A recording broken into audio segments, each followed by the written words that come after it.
Everybody, welcome to the Planning and Development Committee meeting for the 14th of June 2022.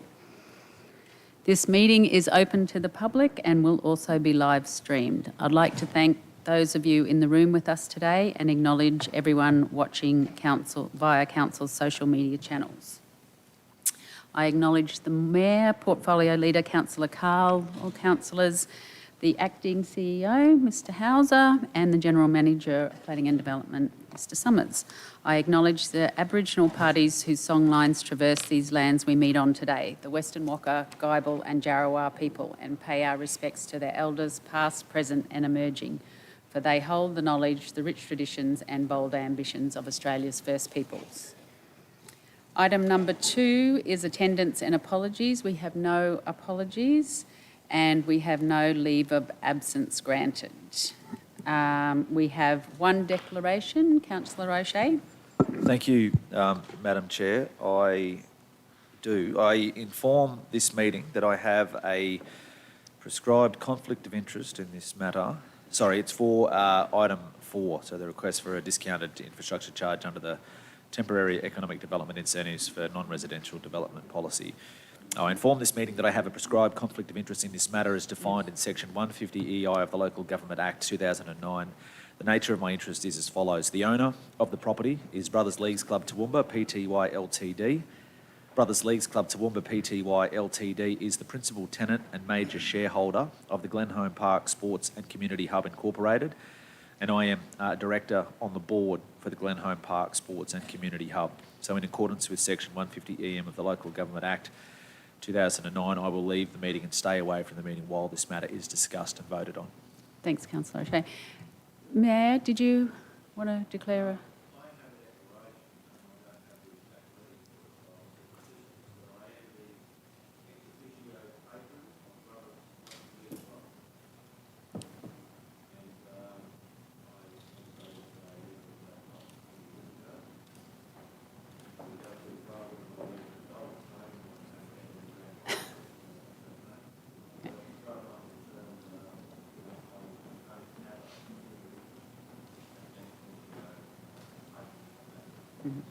Did anyone have questions for the Mayor?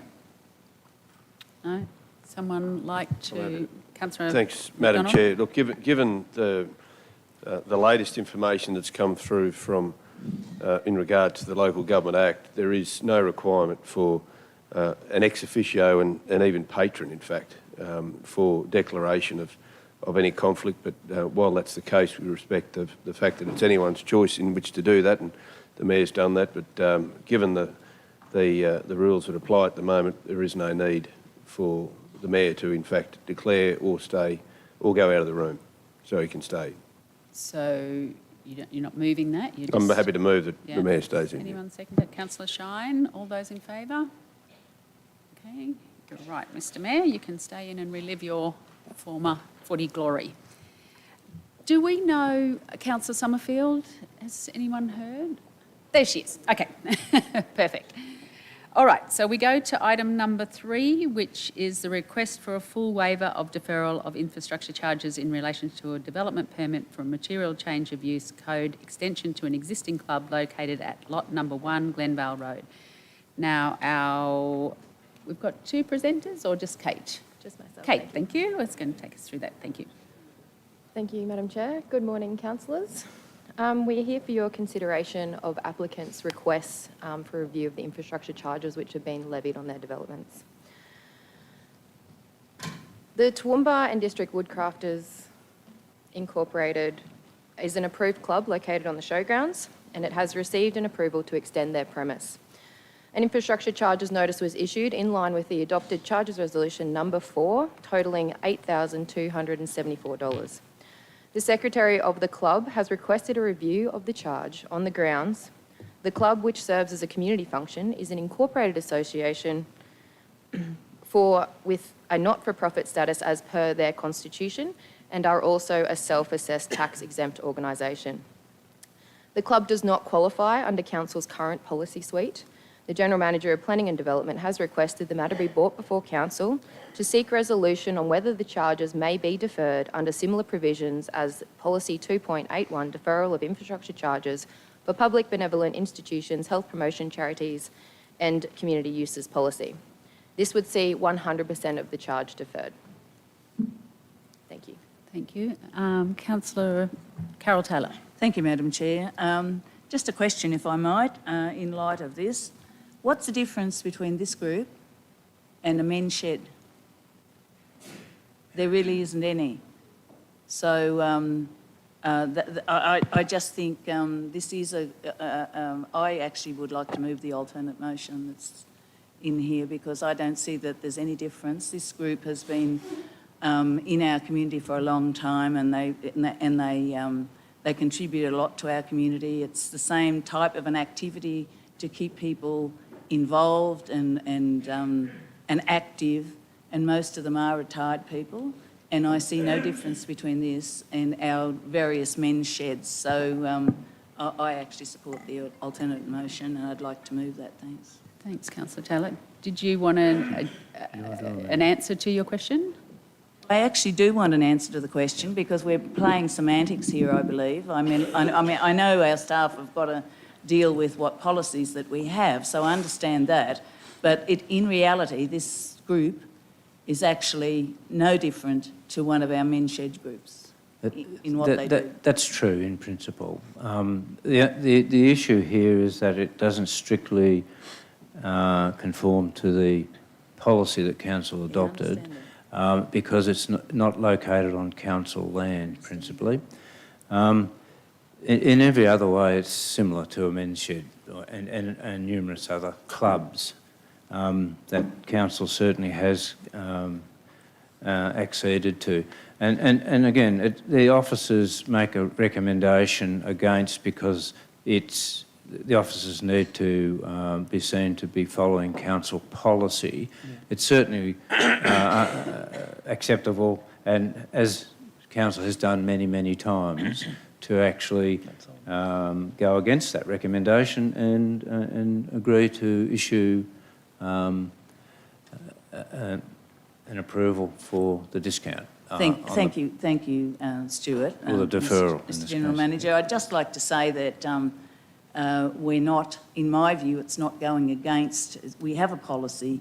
You can't allow for everything in a policy. That's exactly and right. I suggest that it's not actually going against it. It's just recognising that this is a group that's doing the same work and performing the same function, albeit it's on the showground land. So with that in mind, I'd like to move the other option that's down there, please. It's consistent with the principles underlying. Yep. Thank you. I do understand, and that's what I said before, I understand where the staff are coming from, but no policy, you try to think of everything, but you just don't. I'd hate anyone who's watching to think that we're going against a policy. It's just that a policy cannot allow for every iteration of a club. So I'd like to move the alternate motion that's on page 4 of 6. Thank you. Thanks, Councillor Taylor. So you've moved that. I've just got a couple of questions before we go any further. So Councillor Summerfield.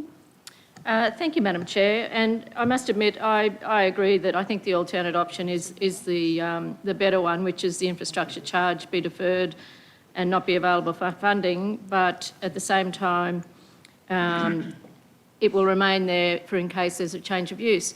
However, I got to thinking afterwards that maybe what happens, and this is all very grey, and I'm very supportive of RASQ, but we all know that there have been a number of times where they've struggled with financial capacity, and I just wonder if 10 or 20 years down the track, something happens. We don't own that land, the state government owns it. What happens if in 10 or 20 years down the track we don't have an RASQ out there anymore?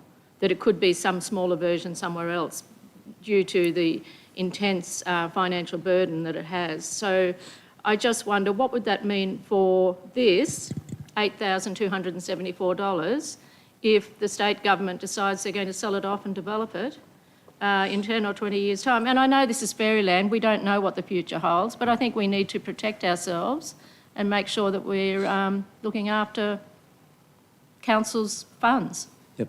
And that's why it's a deferral rather than a discount. It's a deferral pending the change. If it changes to a different owner or different use, they will have to come back and pay their dues. Which would include if the state this is government deferral. divided it. Deferral whilst it's owned by this particular club. Okay, thank you. Councillor Carl is next. Okay, second. All right, well, we might take that as your second. Councillor Bond. Sorry, I just might add, that, and that's quite different to what's happened out there at the airport with the large camp out there. Yeah. Councillor Von Hoff. No, Madam Chair, I was just happy to second it as well. Okay. So, Councillor McMahon, were you in the same boat? I'll just No? leave it as a comment. I think that we have policies for these kinds of things that can't possibly be expected to cover every atypical situation, which this is one of. The officers have a job to follow the policies, and when it doesn't work out specifically, we have that prerogative around this table to do what's best for the community, and I support Councillor Carol Taylor's recommendation. Thanks. Councillor Shine? Yeah, no, I think we're all in happy agreement, but I just wondering, is it time to reconsider the policy itself? Because numerous instances will arise, I would have thought, of a similar nature. Have we not just recently done it? That's when we've changed it to this benevolent tax status and, yeah. If I can just provide some background to that, thank you for your question, Councillor. The reason that we can't include clubs in the capture of the policy is because we have leagues, clubs and RSLs, which are high and profitable organisations, and it's not the intention of this council, and the councils haven't expressed intention before to support that type of enterprise. So we have specifically stated that only the benevolent, PBIs, the HPCs and the community uses are captured under this policy. However, given that this particular use would otherwise be located on Toowoomba Regional Council land, which doesn't attract a charge at all under our current charges resolution, it was just one of those circumstances, atypical, which we felt needed to come before council. Thank you, Kate. Just a Yes, follow-up. Councillor. I just wondering the situation where some clubs are not as well informed or as knowledgeable as others and may not realise they can apply for this deferral mechanism. Is there some way we could treat everyone the same, everyone fairly, and when an application for this type of work comes in, that they be automatically advised that they can apply for a deferral as a matter of policy? That's a good question, thank you. So when it comes to assessing uses under this policy, I don't think the position of the council officer to offer this policy. So we have the policy and we're showing that we have incentivised this type of development and that we're showing that we're encouraging these type of uses. However, for the council officer to have to decipher or assess at a face value whether or not these uses comply with the policy would be tricky ground. Did you want to make a comment, General Manager? Yeah, look, as I think has been said a couple of times, we can't cover every eventuality. Certainly the recent amendments were trying to cover off on those particular uses, such as these clubs that are generally on council land. This one threw up a curly, in the sense that it wasn't actually on council land, that it's on land owned by the state government, but managed by a different organisation. And so, but the principles underlying it are identical to those uses, those clubs that are located on council land. And there is nothing to be gained. It's a club. It's not a profit-making organisation. It's there for the benefit of community members, exactly the same as any other use. So, and it's just that we didn't capture the particular words in the policy, hence the reason we're bringing it to council, and hence that flexibility that council has in terms of looking at these policies and trying to help these community groups, because they're not there to make a profit. They're there to benefit the members in different ways. But as Councillor Shine is saying, is it, if you don't know about it, is it kind of like, you know, and Kate says, well, it's not their job to offer it to people. Oh, definitely. Sorry, I misunderstood Is that what you're the asking, question. Kerry? Yeah. No, I think it is council officers' duty to highlight the opportunity for applicants to come to council where it doesn't fit exactly the policy. I mean, there's the policy, we explain the policy. When the question is, well, what can we do about it? And it's obvious that you say, as a helpful public servant, to say, yep, council has the ultimate say because it's council's policy. Council has been in the habit in terms of consistent decision making, where it fits and ticks various boxes, council has approved the effective discount for these groups. But usually it's a deferral these days because it's deferred on the basis that that use continues. If the use changes to a commercial use or different ownership, then of course that ceases to be, and full infrastructure charges are then payable by any later owner or user. If I might, do you think it's necessary then, having regard to what you said, that that it has to come to council rather than being dealt with internally by officers? That's a decision for council in terms of, council made a deliberate decision to say that if there is a situation like this, that council would like to be in the position to make that decision. And it's probably better, council tries to embrace as many situations as possible with its policy, but in those circumstances where it doesn't quite fit, it fits the principles underlying the policy but not the actual words, then council is happy to make the determination. Hence these two items coming to you. Hence there's been a whole range of applications previously that have come to council in those circumstances. And we did modify that policy to try and overcome having to bring them to council. However, we found another exception. Councillor Carr? Look, I think in fairness, both to the officers and applicants, experience would show us, those around the table here, that through the course of conversation, when infrastructure charges are presented upon an application, a lot of these clubs and groups don't have the wherewithal. So in defence of the staff, that is borne out in a conversation with the applicant anyway, around the opportunity for it to go to council. And yes, it does have to go to council because of it's a financial, has financial implications outside of policy parameter. So it automatically comes.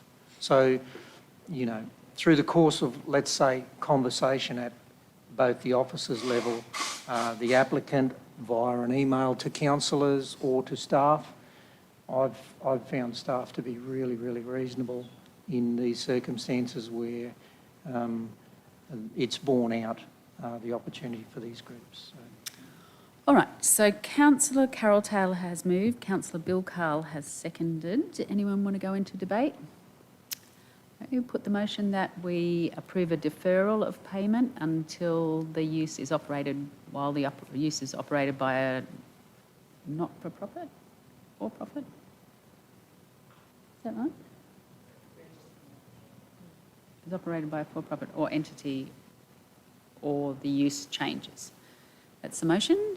All those in favour? It's carried.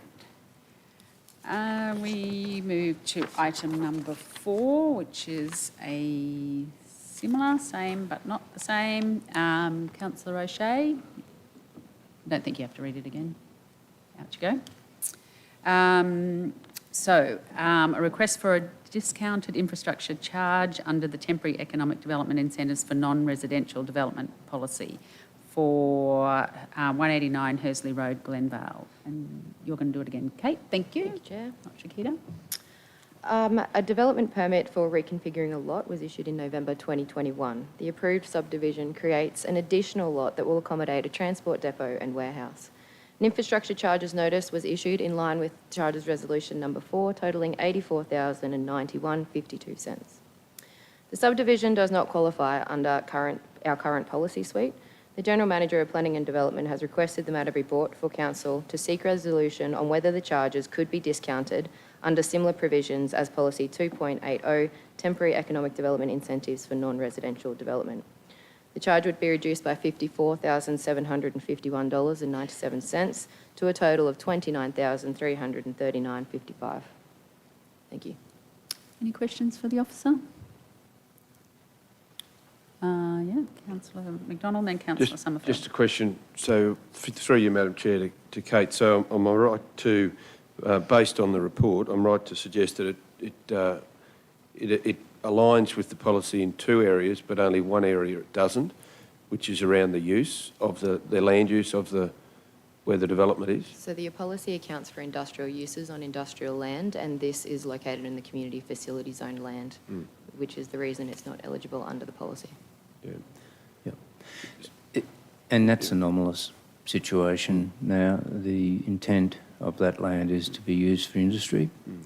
Again, this is a circumstance that wasn't foreseen in the drafting of the policy, hence it coming to council. But the underlying principle of it being an industrial use and encouraging and incentivising both the subdivision and the ultimate building of a development on that site is certainly part and parcel of this policy. Kirsten, can you just bring up figure 2 for us to see the zoning there?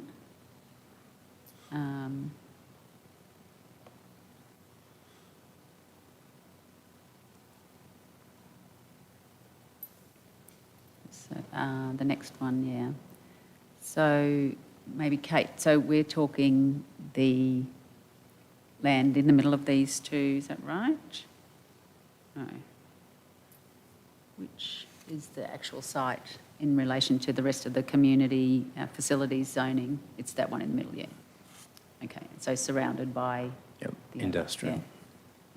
Okay, thank you. Now, where did I get to? Sorry, I think it was Councillor Summerfield. Thank you, Madam Chair. So can you just help me understand, the reason why we're doing this is so that they can actually subdivide that off and sell it off for a prospective business, is that right? Is that the reason why we're doing this? Through you, Madam Chair. Yes, so the intention, I believe, of the subdivision is to split that lot off and develop a transport depot and warehouse. So we're then asked to provide a discount on the infrastructure charges when it's going to be developed up for business. So under our current policy 2.80, we do incentivise industrial development at the RAL stage and at the MCU stage. So if we change the zone, it'll be able to do that. If it was located in the industrial zone, it would be eligible under the policy. Okay, thank you. So maybe just flesh that out a little bit more, Stuart. You said it's an anomaly. It's an anomaly in a situation where that is now identified as being appropriate for industrial use. The scheme, we can't change the scheme overnight, and obviously that will be zoned industrial in the fullness of time, probably through the new scheme. It's again the principle underlying Council's incentive policy, and it does appear to be working, this incentive policy, in terms of incentivising industrial development, because prior to the policy coming in, there was very little in the way of industrial development taking place. Since that policy's come in, there's been a number of developments proceed.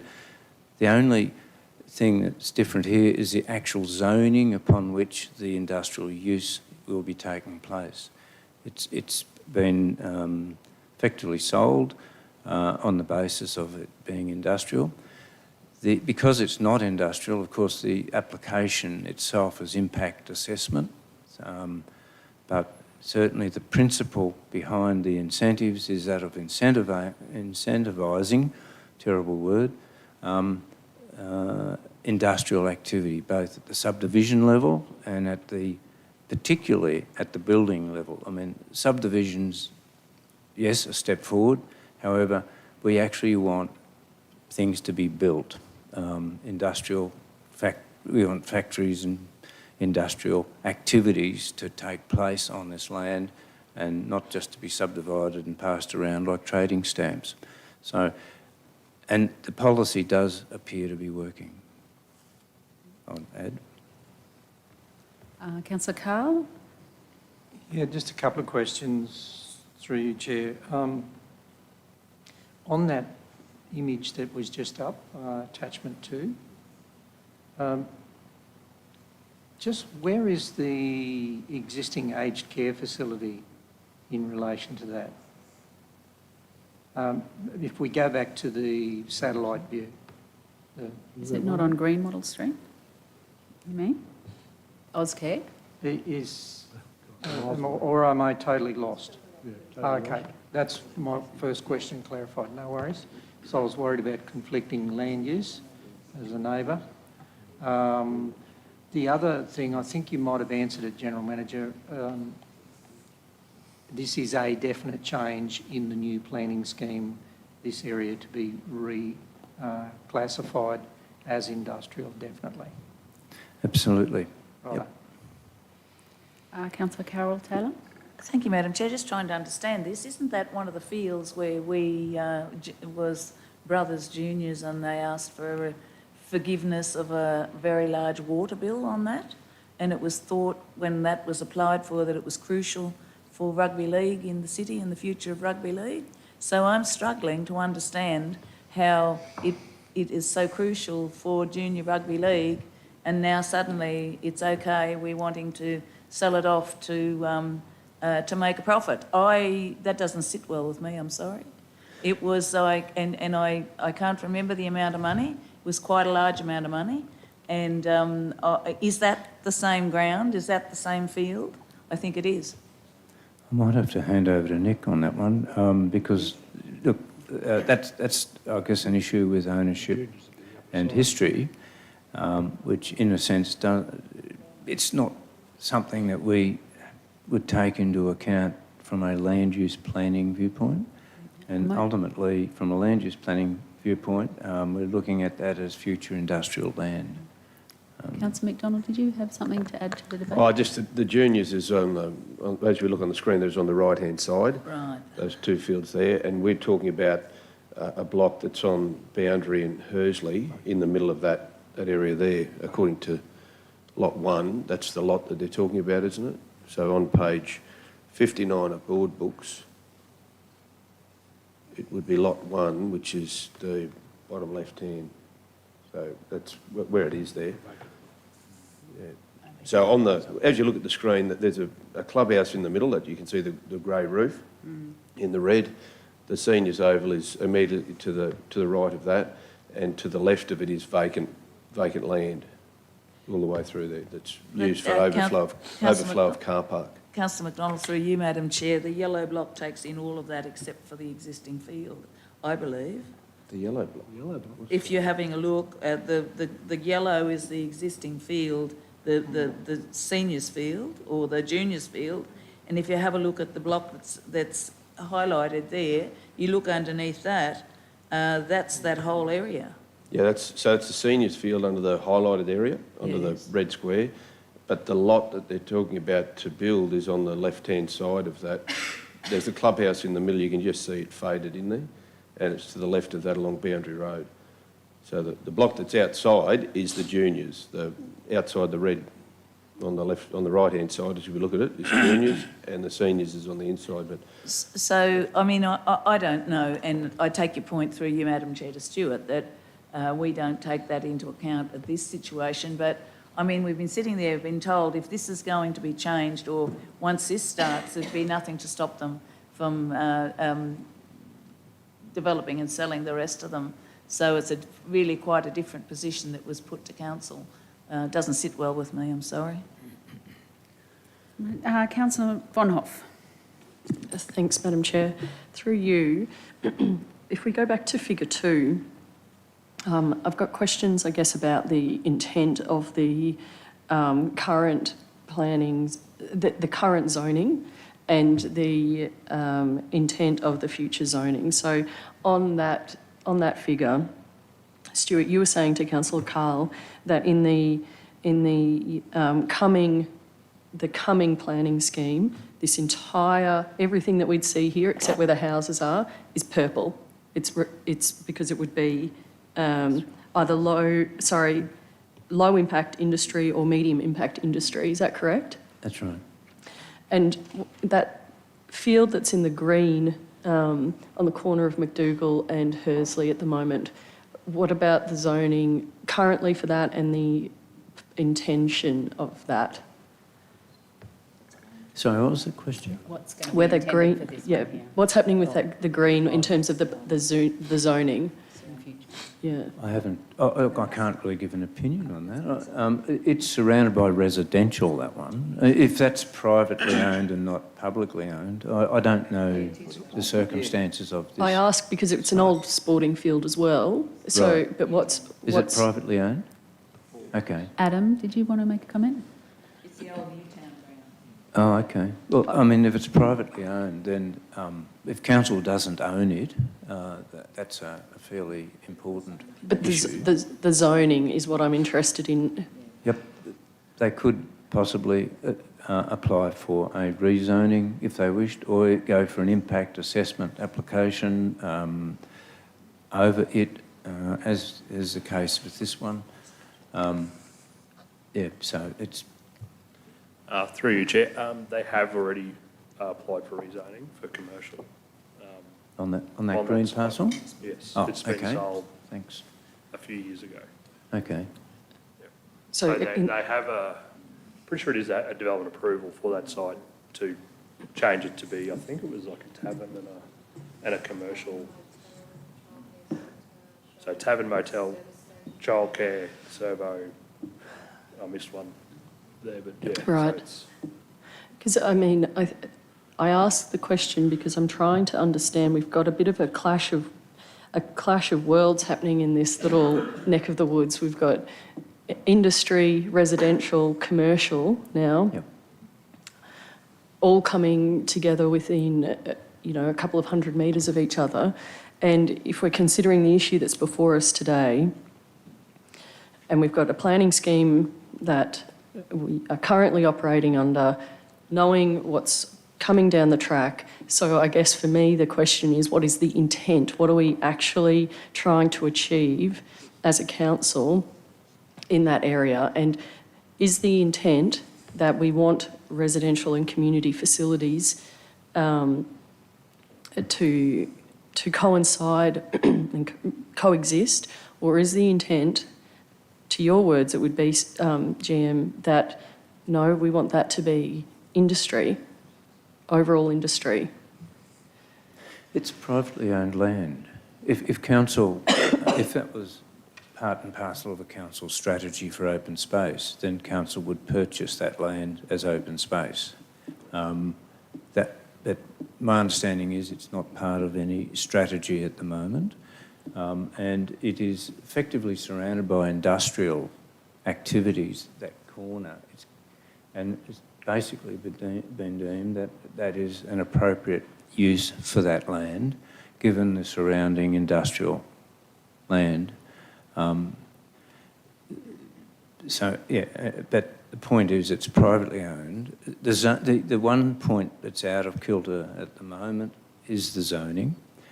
Now, normally if we weren't going through the process of a new scheme, we'd probably be putting that forward in an amendment to the scheme to take it from its current zoning and putting it into an industrial zoning. I guess my question then is, when the zoning was done, Yep. as we see it today, was it intentional that that be community facilities? It was reflecting current use at the time, and probably there was an intent at that time for it to continue to be used for that purpose. But it's like golf courses on the Gold Coast and various other areas. Ultimately, you find that they come under pressure for redevelopment, usually to residential, not industrial. However, in this case, as you can see, it's within the context of an industrial area in the city, and the consideration's been given, both strategically and locally. I don't know that a permit's actually been issued. I think it may have been issued for that particular use already. So we're not... the question of the use isn't before us today. It's really the discount for that particular use in line with the current policy that council has in place to incentivise industrial development in the city. Thanks. So just to that, it has already been approved that this use can go ahead. It's just whether we give them the discount. Is that correct? I'm not sure. I think it has.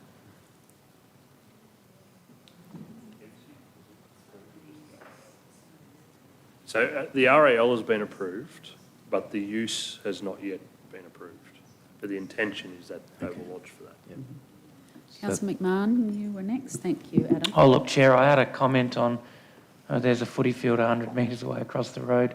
If we'd set a precedent, I think you've answered that adequately. I just think that, and shake your head if I'm telling the wrong story here, Stuart, but if this was literally across the road of Boundary Street, we wouldn't be having this conversation, and that in the next planning scheme in a couple of years, that'll all be purple for industrial, and we also won't be having this conversation should it have come before us in 2 years. Are those statements correct? If it was purple now, we wouldn't be here today talking about it. Will it definitely be purple in 2 years' time? Will it definitely be purple in 2 years' time? Oh, I think whenever the planning scheme is approved, I'm assuming that's when it'll come through. And as I say, if we weren't in the throes of doing a new scheme at the moment, that would be part of an amendment to the scheme, subject to council approval, of course. Thank you. Councillor Carl? Yeah, thanks, Chair. Question through you to Nick, in your normal role, Nick. This decision today wouldn't likely, or will it impact or not the bottom line for our requirements around open space, albeit private, privately owned? Does it have any impact on our bottom line for requirement around open space and use of fields and things like that into the future before we step into the next phase of developing those future facilities? Sorry. Yep. The short answer to that is no. Okay. It's 4,000 square metres or something. It's not impacting on those uses. It's not going to push use of the current use of those sporting fields to council fields. It's not going to have that impact. So the short answer is no. Yep. So just a comment, if I may, Madam Chair. It seems a logical step for that sector to be filled in, given there's a natural boundary on Hersley Road to residential and other uses, and albeit the green square that Councillor Rebecca raised and the application on commercial. Commercial is probably in keeping with the needs of residential community and proximity. So given the fact, not ideal, I guess, some industrial uses, but given the natural boundary, the road width, the footpath verge, and then setbacks to buildings on that land in the future, you'd sooner have that as a buffer rather than hitting hard up against industrial land without any road to separate. At least there's some separation. Thanks, Councillor Carol Taylor.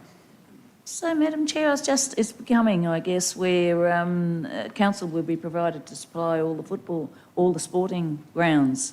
I don't know, Councillor Tim, what football stadium or ground you're talking about across the road. The Newtown went a long time ago, Newtown grounds. So I'm just, I guess that you'd feel a bit powerless. I feel that, you know, this was made community facilities for a reason. There's a lot of people who live out at Glenvale, and this is quite close to them. But as it's privately owned, I guess that means that we can't expect them to maintain it. But it just doesn't fit in my mind with the fact that, you know, people are talking about sport. A lot of people are very passionate about it, and yet the community facilities that were put aside for an era when there were fewer people playing, and now we're talking about taking it away, or the club itself is talking about taking it away to sell it to make money. So I find that is in direct contrast to what a sporting club would, or in my view, would be looking at. But in any case, obviously, we're powerless. The question is, do we allow the incentive when it's not? It's quite different to the last one we sat on, and very different for me than this. So I suggest that what we're saying here is that we have no right to ask anyone to put aside sporting fields in the private ownership. Is that what we're saying? Because they do marry up. I know that's not a planning issue for the planners and in this particular thing, but it is an issue for me because that area out there is growing and there is no other sporting ground out there. Okay, I'll take that as a comment. Thank you, Councillor Shine. Yeah, no, thanks. I'm supportive, I think, of what they want to achieve here, but just wondering from a town planning point of view, is this ideal, bearing in mind, for example, if I bought a house in Ace Drive, which is just opposite the proposed, in good faith thinking it's community zoned over the road, so it'll be less intrusive to my enjoyment of life than a factory. Are we letting them down there in that residential block?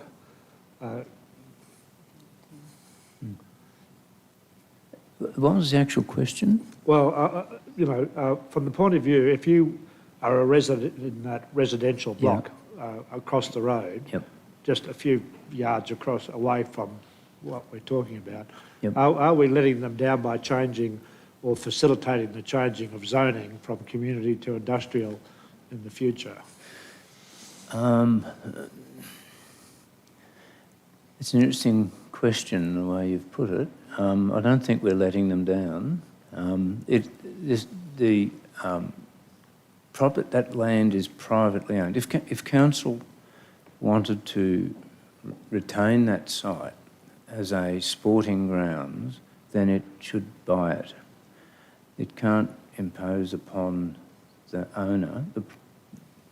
We have the principle of private ownership in Queensland, and with that goes certain rights, as you would be more than aware of. It's our role to make sure that any use that goes on that site ultimately takes into account the amenity of those residential properties, which would mean a combination of setbacks, landscaping, acoustic barriers and that type of thing. Now, you have to be careful with acoustic barriers because they can be the ugliest things imaginable. So again, you need to be reflecting on what the current view of those houses are and make sure that that interface is properly planned. And I think Councillor Carl was referring to buffers and things of that nature in that context. And do we have the ability at this stage to impose those sort of conditions or no, not really? there's not. This isn't a land use application. It's really looking at an industrial use on a portion of this site, and the proponent of that industrial use is looking for an opportunity to take advantage of council's current incentives policy for industrial development or non-residential development. Down the track, would we be able to impose those buffer? Yes, absolutely, without any doubt. And especially, it's impact assessment at the moment. Any change of use from the current zoning would be pretty much impact assessment, regardless of whether it's an industrial use or a shopping centre or whatever, or service station or any other use. It would require impact assessment, which means that everyone in the area would know about it. They wouldn't necessarily get personally notified under the Act, but they would certainly see the signs that would go up. They would read the newspaper ad, and they'd probably hear from their neighbour about it. Yeah. Thank you. Councillor Summerfield. Thank you, Madam Chair. Look, I fully understand Councillor Kerry-Shine's question. It was quite clear to me that people that have bought in Ace Drive and Grand Slam Street were always, when they purchased it, thinking that there would be community use across the road from them. And now we're saying that that's not going to be the case, and we can't get clarification as to whether that use, the zoning, has been changed yet, and we definitely need to know that information before next Tuesday or next Thursday's ordinary meeting. Sorry, what information do you need? Sorry? Whether the zoning has actually been changed from community use. The zoning hasn't been changed. I've said that. It'll change under the new planning scheme. What is undeniable is it's privately owned land. But our control is in the zoning. It is. Which is what has been used in numerous occasions, and I'll give Fernside as an example. So we need to realise that we do have power here in relation to zoning. Yep, And that's what we should be looking at. And Yep. I'm just not comfortable with where we're heading here, I'm sorry. But we're not considering the land use. I mean, at the moment, council is not No. considering any proposed land use on that portion of the site, or any portion of the site other than, and we're not considering the land use from an approval viewpoint. We're looking at the site from a subdivision viewpoint, which has been approved already, and potential for a industrial development on that site. They're looking to to take advantage of council's current policy that is incentivising industrial development, which is what's happening on this site. That's the limit of council's consideration at the moment in terms of what's before it. We haven't got an application for council to look at the moment in terms of that site. They could lodge one tomorrow under an impact assessment application, but there isn't anything that I know of before council at the moment, other than that current item on that part of the site. Thank you. So I think maybe this process could be out of step, but anyway, I guess I can just vote against it then, because I don't want to see that change from community use, and I don't want to see a big truck depot there that's going to have trucks taking off all the time when you've got residential area right across the road, and you've only got to look at the name of the streets, Ace Drive, Grand Slam Street. It's sporting. They think it's just going to always be a sporting area, and I know it's privately owned, but we have controls under the zoning, and so I'm sorry, I'm not going to be supporting this. Councillor McDonald. Thanks, Madam Chair. I just wanted to confirm that we're not here to decide whether this lot is done. That's already been done. The Quite right. RAL's been finished. So if you go to page 59 on board books, and this is where I guess we're coming down to the crux of it, is that the area, which is the 4,000 square metres on the right-hand side, is the area that's suggested as the truck depot, lot 1, 4,000 square metres, which effectively is in a, it's almost like a treed area on that block. There's cars sometimes park under trees and what have you there. I guess the question is more the rest of the site. There is no reason why the applicant, no reason why the landowner, which is Brothers, could come back, if it's changed to industrial use, could come back and subdivide all of that land into whatever that use may be at the time. There's nothing stopping them doing that. Absolutely not. No, irrespective of what decision we make here now, That's right. there is nothing stopping them from doing that. So the question really is, will we agree to the policy, which is to provide the incentive, albeit the land use currently is for community use, not industrial use? That's the crux of it. That's the crux So of it. already the RAL's been done, it's completed, So it's whether we agree with the use being whatever that may be, which in this case is a truck depot, and it would enter and exit off Boundary Street. The interesting part of this, of course, is that the greatest impact would probably be on the owners of the land, which is currently a sporting facility. So the reverse amenity to those with, 6-year-olds running around Saturday mornings with a truck depot beside it, I would have thought Brothers would have to give that strong consideration by way of actually agreeing to this. So is there a reverse amenity to this, or would there be, being a truck depot, would there be a requirement for the truck depot to operate through certain hours as a condition? That's a possibility. It might be appropriate for Danielle. Sorry, thank you. Through you, Madam Chair. The truck depot has been approved under MCUI 2021-4164. Well, it's approved, so it's really whether we incentivise it or not, and it then aligns with the policy. It aligns with the policy in each area. It does exactly what we set out to say we would do, incentivise this sort of development. That's right. So then, to me, it comes down to the calculations on how it's worked out. As far as what page is that on? As far as the reduction or alternate motion that was put forward, which was on page 6 on the report, 51 on board books. The methodology for the reduction of 54,000. Can you just explain how that methodology is, Kate? So under our current, thank you, through you, Madam Chair. Under our current incentives policy, for which this development would have otherwise been eligible for had it not been located and approved in that community facilities zone, what happens is at the RAL stage, we afford those blocks, instead of a 40% site cover charge, just the amount of a domestic house site, which is $29,339.55 under Charge Resolution number 4. This will see a reduction in the current charge by $54,751.97.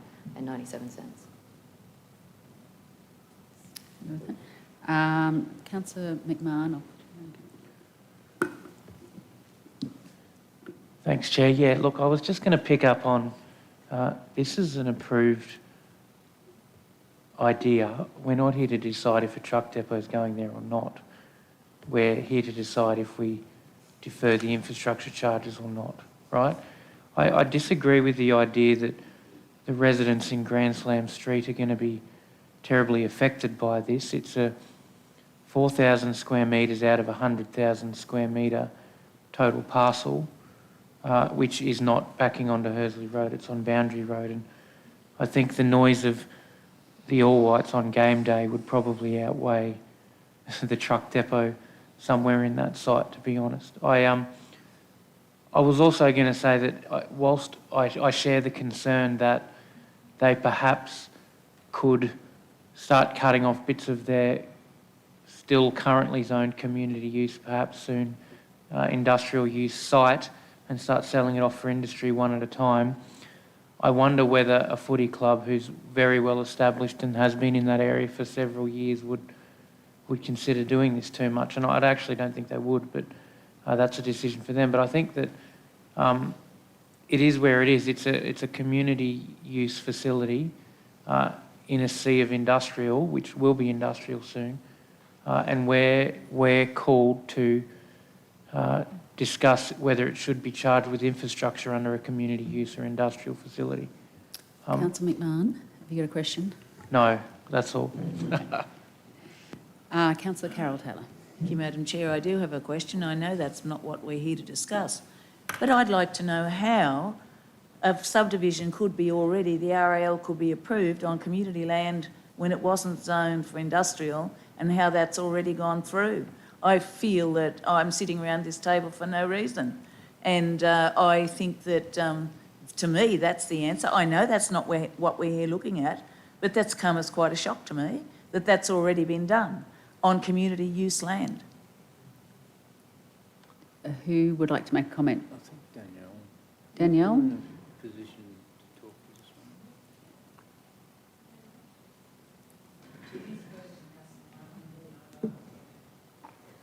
On council, I would have to check the circumstances under which that development was approved. As you're aware, council officers have delegation to make decisions in relation to development applications. I can't recall that proposal coming to council, so I'm only assuming that it was determined under delegation as officers had the authority to do. I need to check that, but I'm assuming that's the case. Councillor Bonhoff, you're up. Madam Chair, in line with Councillor Taylor's comments, I see on board books in our packs here, from page 63, there's the information about the RAL, but I can't see anything in here about the MCU. And I similarly have questions about, and what's in here is that it has been approved under the community facility zone. So before next Thursday, can I request that it be circulated with councillors information about the decision to make an MCU and an RAL, particularly actually the MCU, under a community facility zone for an industrial purpose? Because I don't understand that either.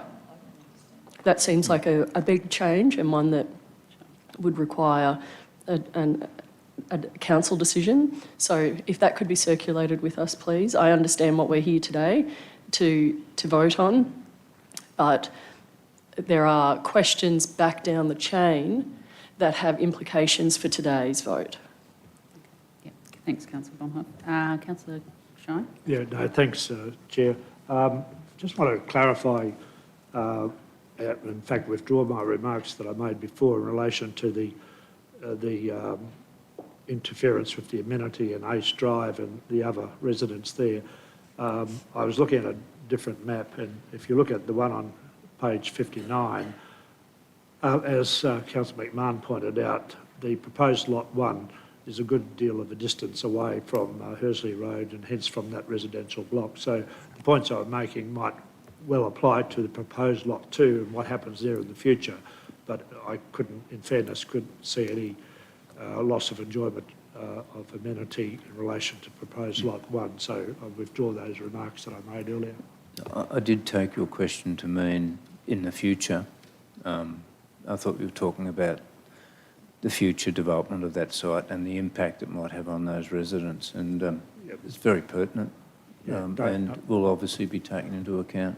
Yep. Yeah, no, I think it does apply to the future, but I wasn't really, I did, when I was speaking before, I thought it was an imminent interference with their amenity, but it's not as, nowhere near as bad as I thought it might have been, so just want to clarify that. Councillor Summerfield? I'll be quick, Madam Chair. What Councillor Vonhoff said, but I actually think that we can't make a decision today until we have that information before next Wednesday. So I'd actually like to see this deferred until we have, until we have that information.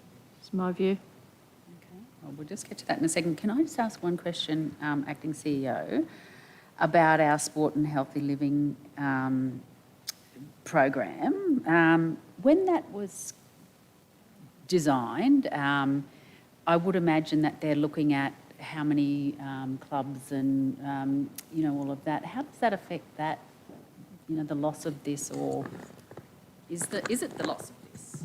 It's not. Yes, the sport and active recreation and healthy living plan did take account of facilities that weren't just council-provided facilities, this being a private facility. However, taking on board the point that Councillor McDonald just made, this relates to, it's on the screen again now, the proposed Lot 1, 4,012 square metres. I can't see that that's having an impact on the future provision of and the operation of the rugby league club as it stands. Very good. Now, councillors, what would you like to do? Councillor Antonio.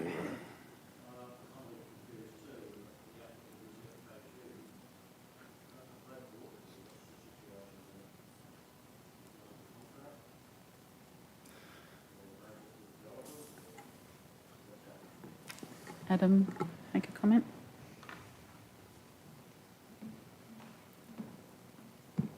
Through the chair,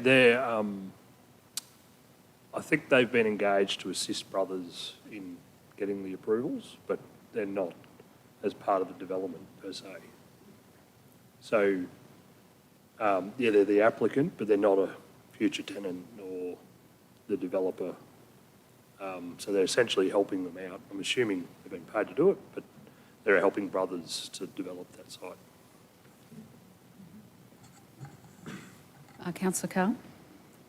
Yeah, Madam Chair, my question was in fact around the approval of the MCU and the timing on that and the process around that.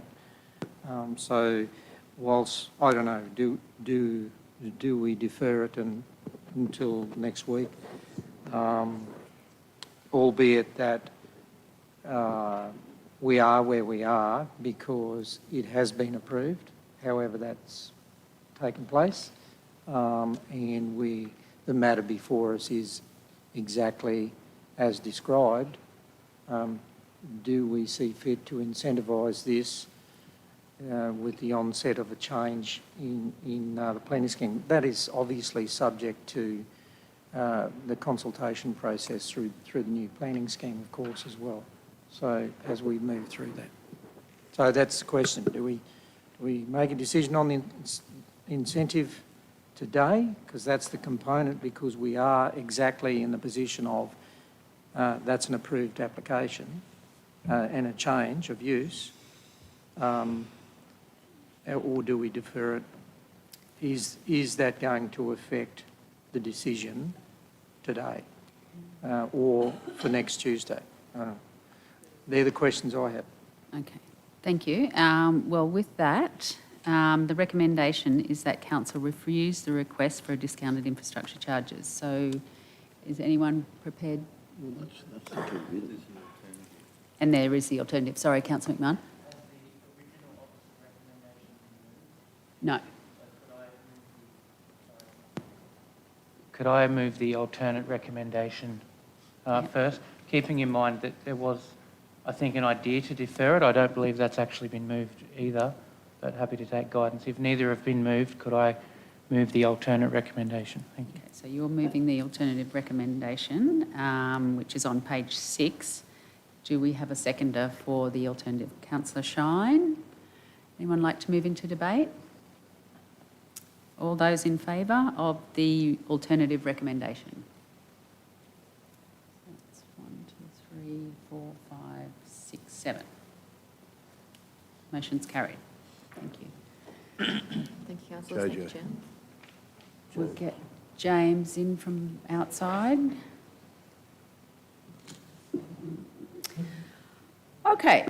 Item number 5, councillors, is Can you scrap the... James? Someone? Someone getting him?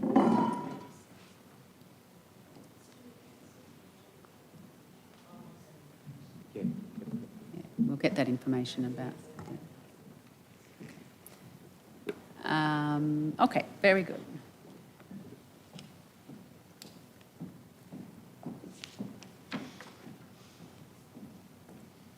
Okay, so item number 5, councillors, are the measures to assist in residential land development. So we've had a couple of sessions on this, and this is the report that we asked for to come to council, but not the actual policy itself. So General Manager Summers, and take us through it. Thank you.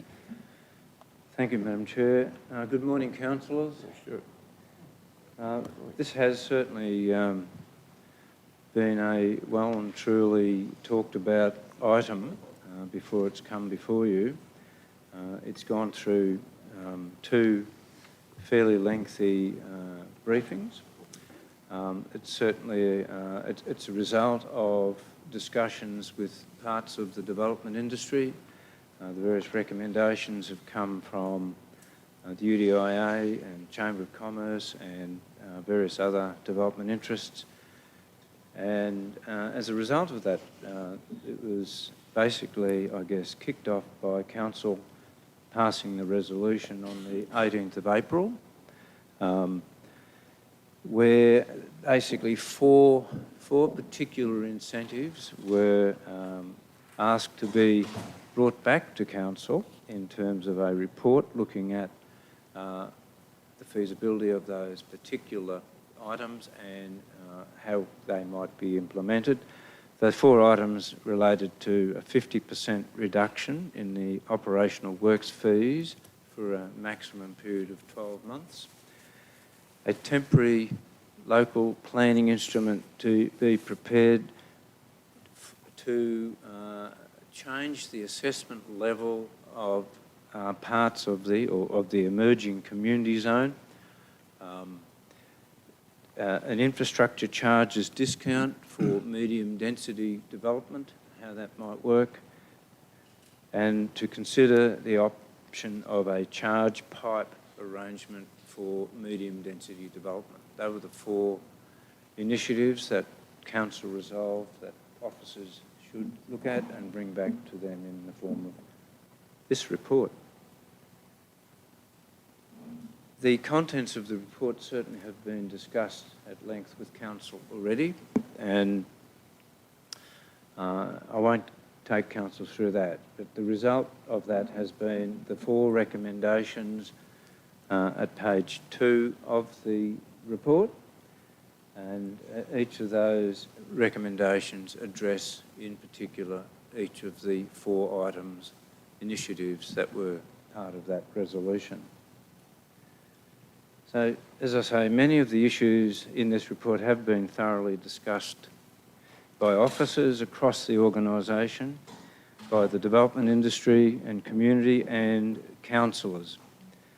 The main recommendations are straightforward and should provide an opportunity for the development industry to step up and provide more housing, especially for the rental sector, which is the really chronic area in council, in our region at the moment and across Australia generally, actually. But it's certainly an issue here in Toowoomba.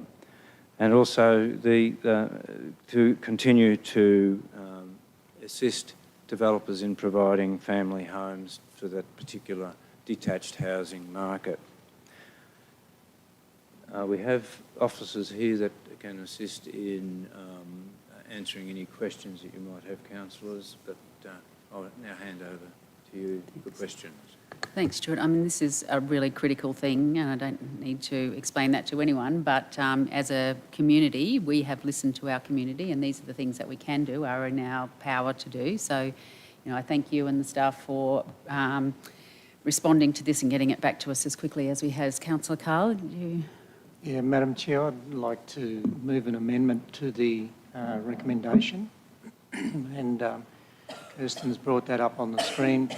I do ask councillors' forgiveness for not being able to get it to you.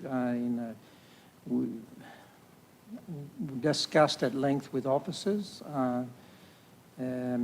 this, and I think I raised it in a suggestion prior to today, but there on the screen I'm suggesting, should I get a seconder first? I'm happy to speak to it if we get a seconder and explain the reasons for Councillor that. McDonald just second that. Thanks, Kirsten. Yeah. Seconder? Okay. Can I, Yes, go, Righto. Councillor Carl. So the reasons for the 70% for new, and this is around medium density, targeting the medium density type development.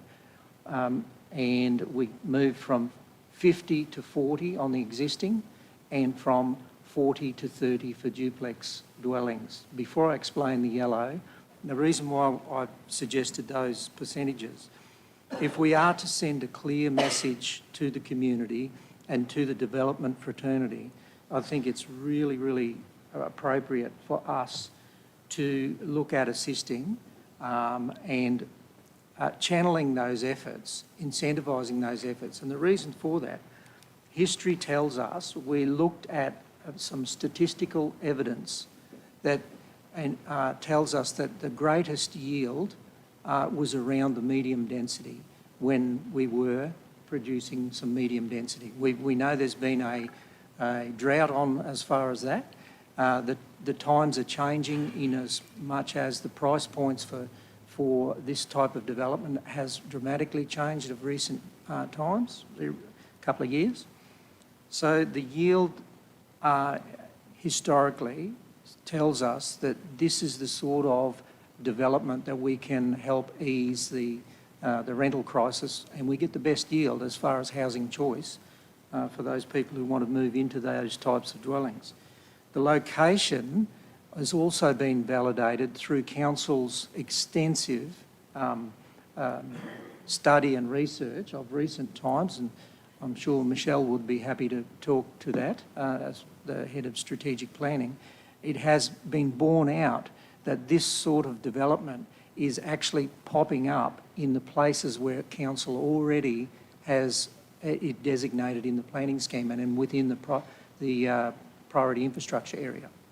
And thirdly, the planning scheme that we're working through now, the measures that we will be taking around design to ensure that we don't leave the legacies of the past around duplex development being sprawled anywhere and inappropriately levels of design. So, and a whole host of issues that come with that. I hope we've learnt from the past, and hence my reduction to 30% for duplexes.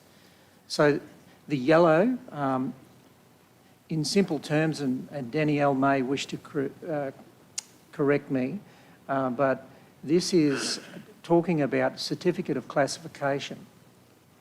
Can I be really straight and blunt in layman's terms?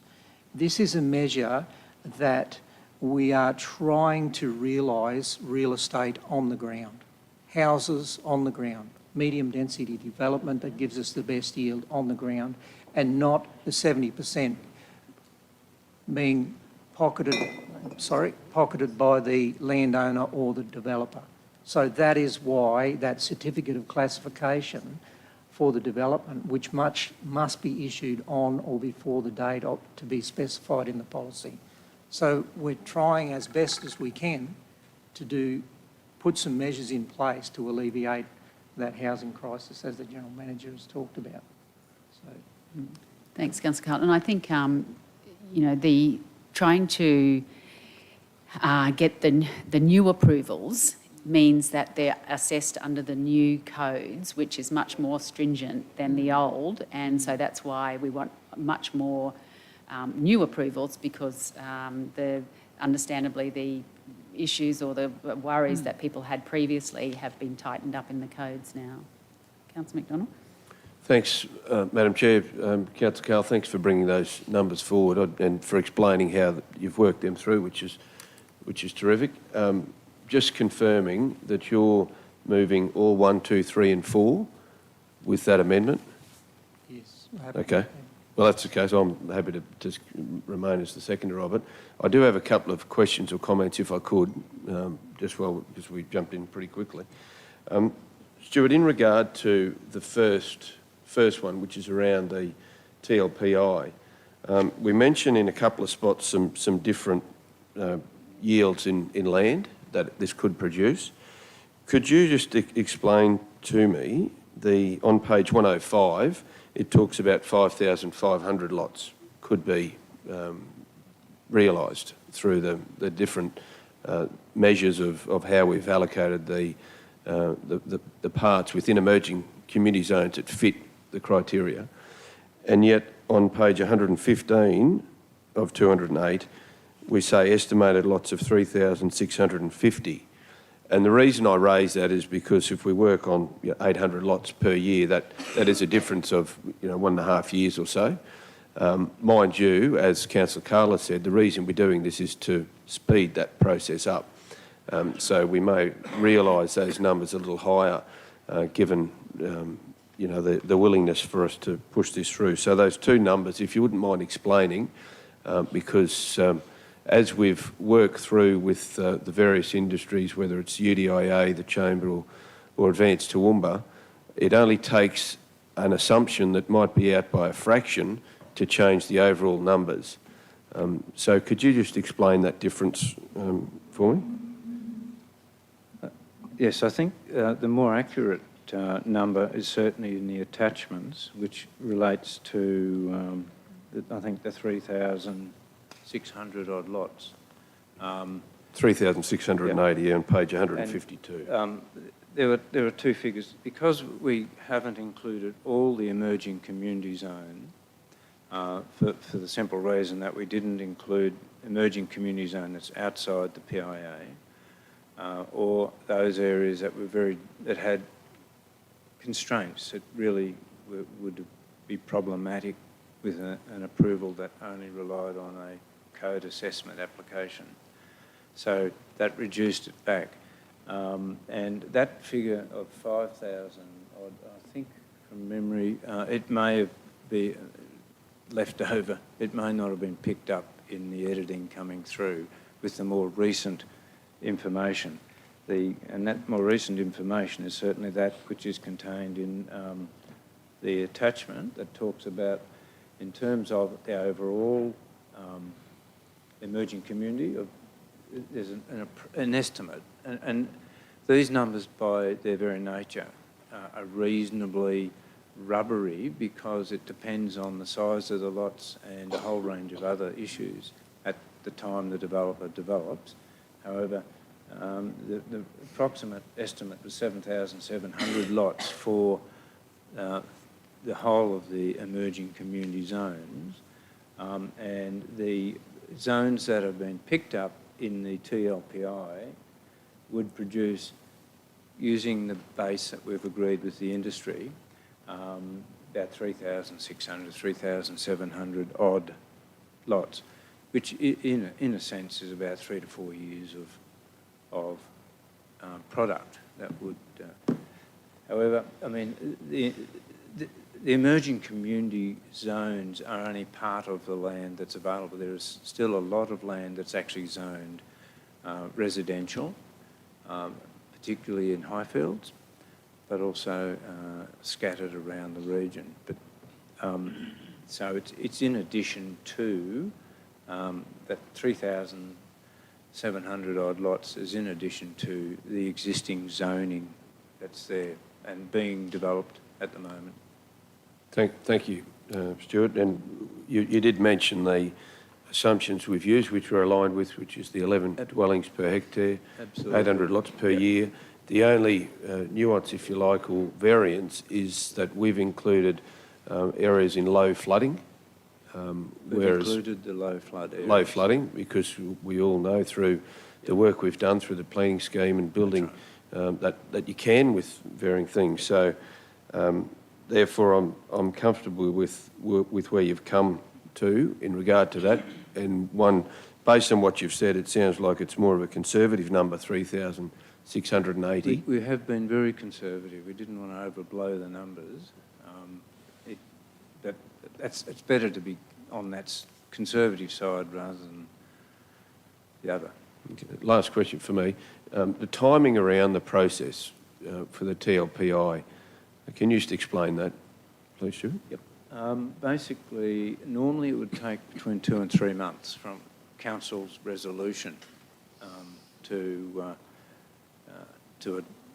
embark upon that. And Heath's here if you wanted details on that, but I think 2 to 3 months, Heath, would be the normal length of time it takes to get a TLPI.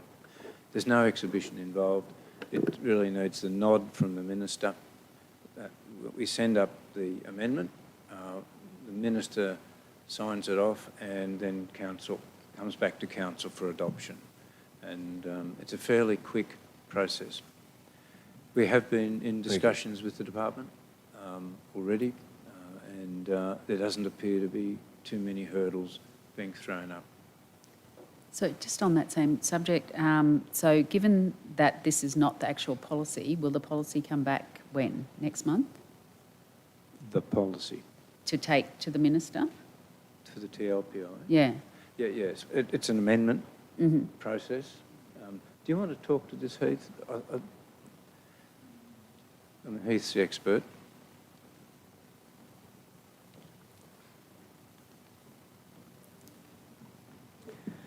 If Council resolves to prepare the TLPI, then we will immediately progress to do that in accordance with the recommendation. Our target is to bring a TLPI back to you in August for endorsement. That'll then go to the Minister, seeking the Minister's approval to adopt, and then come back to you for adoption. Okay, thanks, Heath. Thank you. Councillor Summerfield?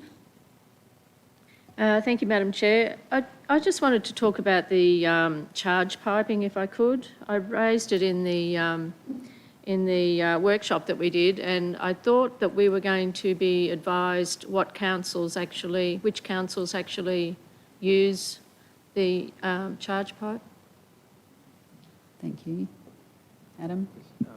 A number of these changes that we're talking about and that one were discussed after the reports closed. We have to have reports basically done 2 to 3 weeks out from a meeting, so it's a bit hard to then change them. So That's all right. We could always get it on an email or something, but happy to hear it now. Through the chair, and apologies, we have contacted a number of councils but haven't had responses, so that I guess my answer hasn't changed from last time, that Redlands have, Moreton Bay sometimes do, and then Brisbane definitely do. Okay, thank you. So I also contacted Brisbane City Council, and this is the response I got, and I will read it all out because I think it's important what they say.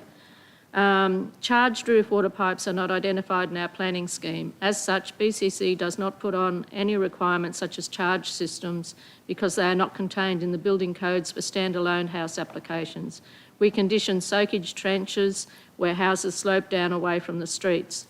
For subdivisions that do not slope towards a road, BCC requires the applicant to obtain consent from a downhill property owner to achieve a lawful point of discharge, or, where possible, to fill the lots to allow gravity feed to the curb and channel.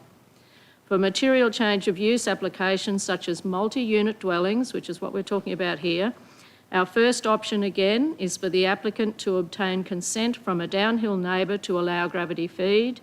If this is not possible, BCC conditions retention tanks, pumps and an uninterrupted power supply generator maintained by the body corporate.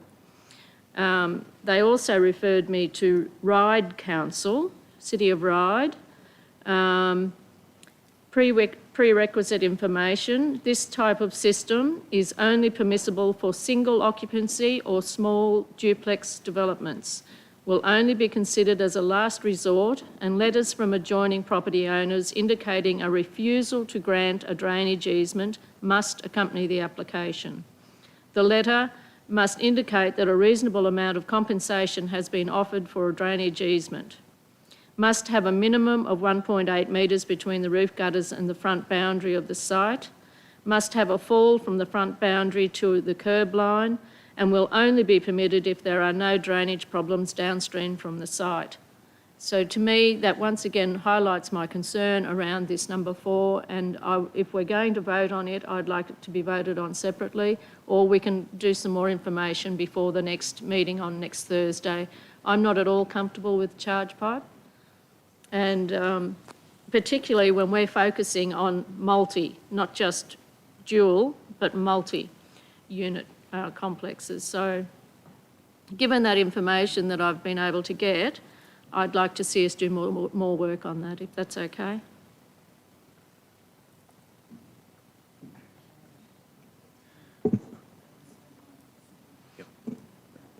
Thanks for that, Councillor Nancy. I guess what is the concern that engineers express in regard to the charge pipes? It's principally maintenance, and the interesting, and Brisbane put their finger right on it. There's nothing preventing people with a detached house from having a charge pipe.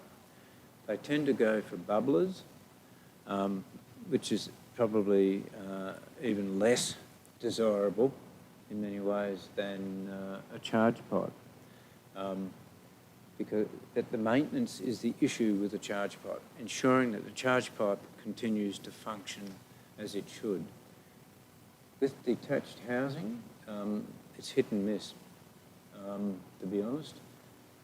one of the advantages of having maybe a charge pipe arrangement for multiple units, and this is what's been put to us by engineers through the UDIA, is that the body corporate can be charged with the responsibility for maintaining that particular piping system. Whereas, you know, with a detached house, you can't do that. There's nothing in the building regs to do that. So that's the reason why the officers have put this into this policy. But I certainly understand your concerns, Councillor, and those concerns have been around for a long time, and I think but they fundamentally relate to the maintenance issue. Thank you. If I could just do a follow-up. So saying that the body corporate is responsible for it, I get that. Body corporate's responsible for lots of things. But really, we're passing the buck by approving this and saying that it's up to the body corporate to do it, because that doesn't help the resident who's been flooded by it, because they're the ones that are impacted, and it's because of something, a system that we've approved and said, well, now the body corporate's responsible for.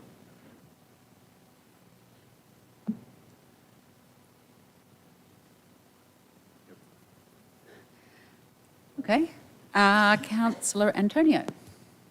I can talk in much broader terms in regard to land development. The GM and I went to the South East Queensland Regional Planning Committee meeting, which included all the councils, and one of the subjects that was coming up there and was being pushed pretty hard was the actual cost to a local authority of the development. And there was a very strong belief that the $30,000 that we get back for infrastructure charges is inadequate in many areas to cover the cost. Now, that was a couple of weeks ago when we went to that one.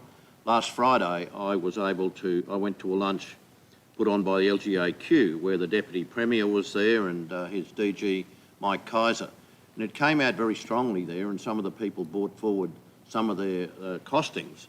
They believe in some of the areas around, you know, Moreton Bay, those kind of areas, the actual cost of infrastructure to service a block is double that 30,000. It's around about 60,000. In greenfield and of course, you will areas. remember, Mr. GM, that there was a request from many of the parties that were in the meeting, the first meeting, that we in fact look at a better way of funding that. The state government or the federal government ought to be involved in incentives in getting development to happen in this current climate.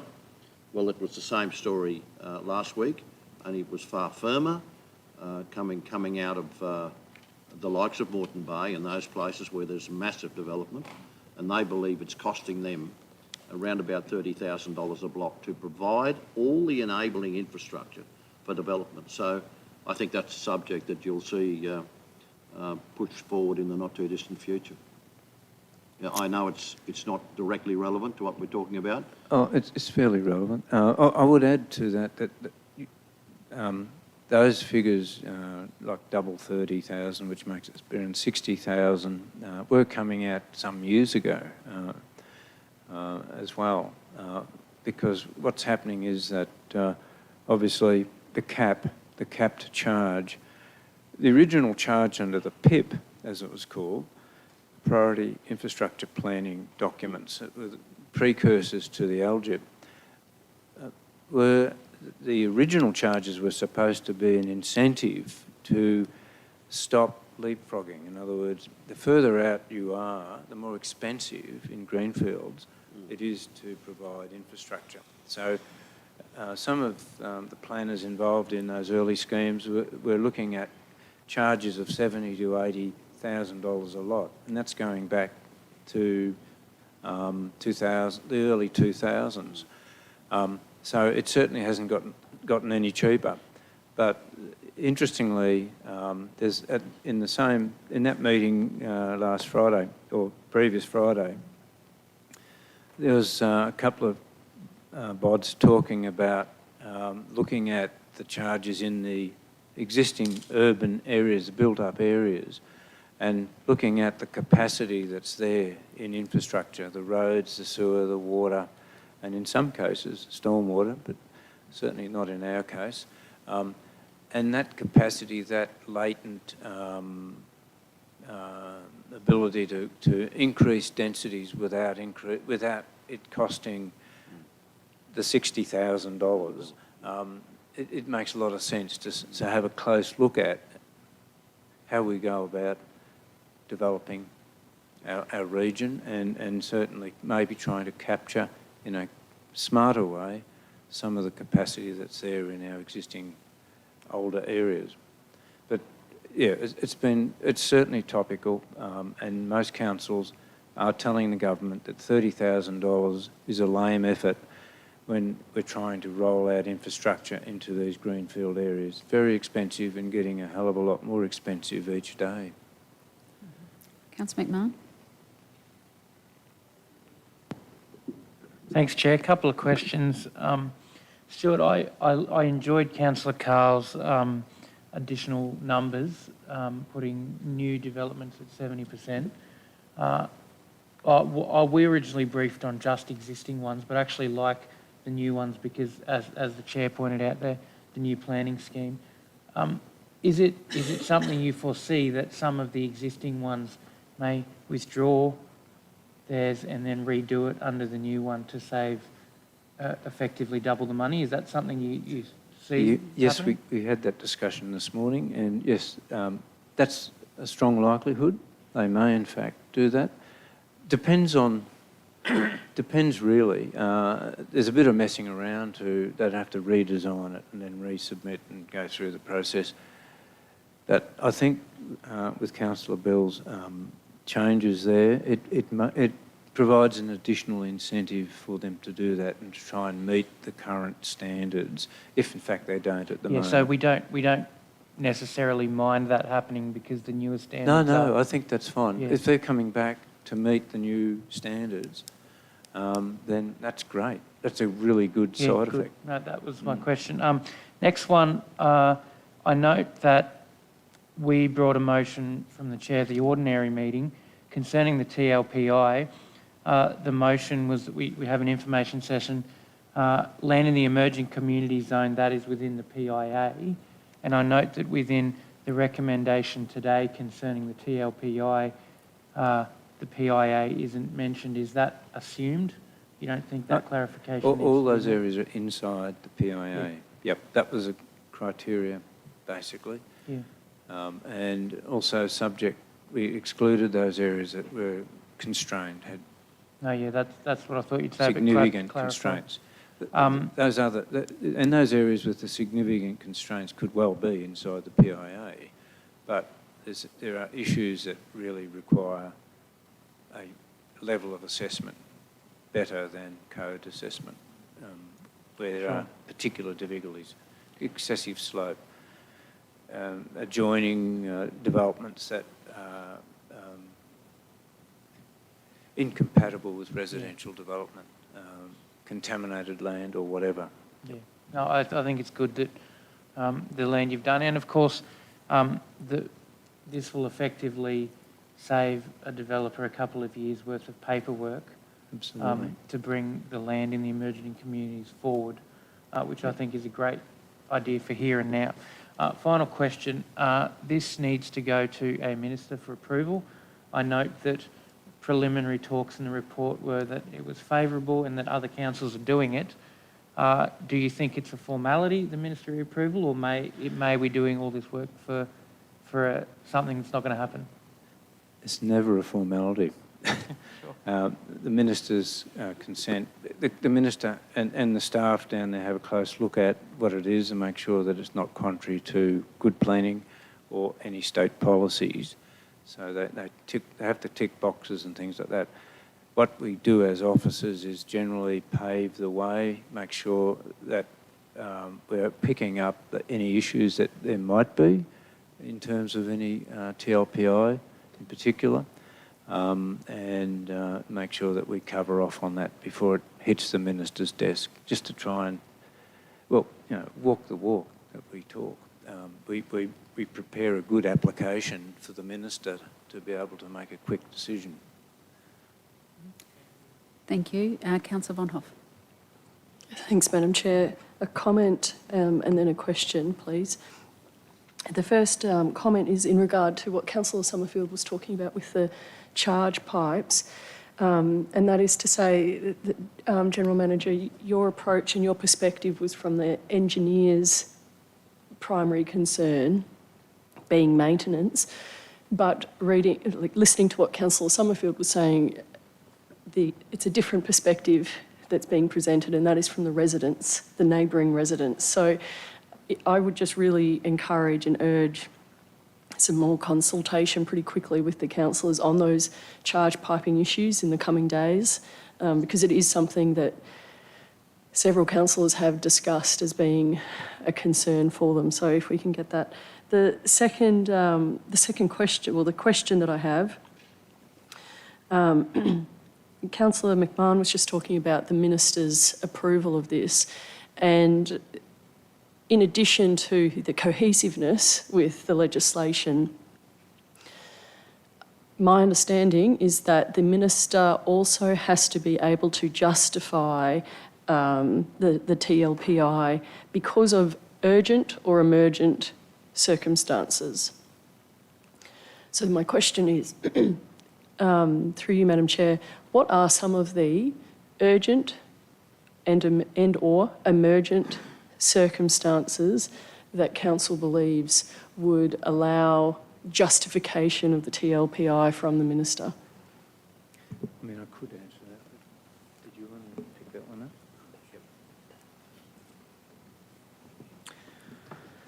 So Council's review of residential land supply within the region has identified that there is a substantial supply of land available to meet current demand within the community.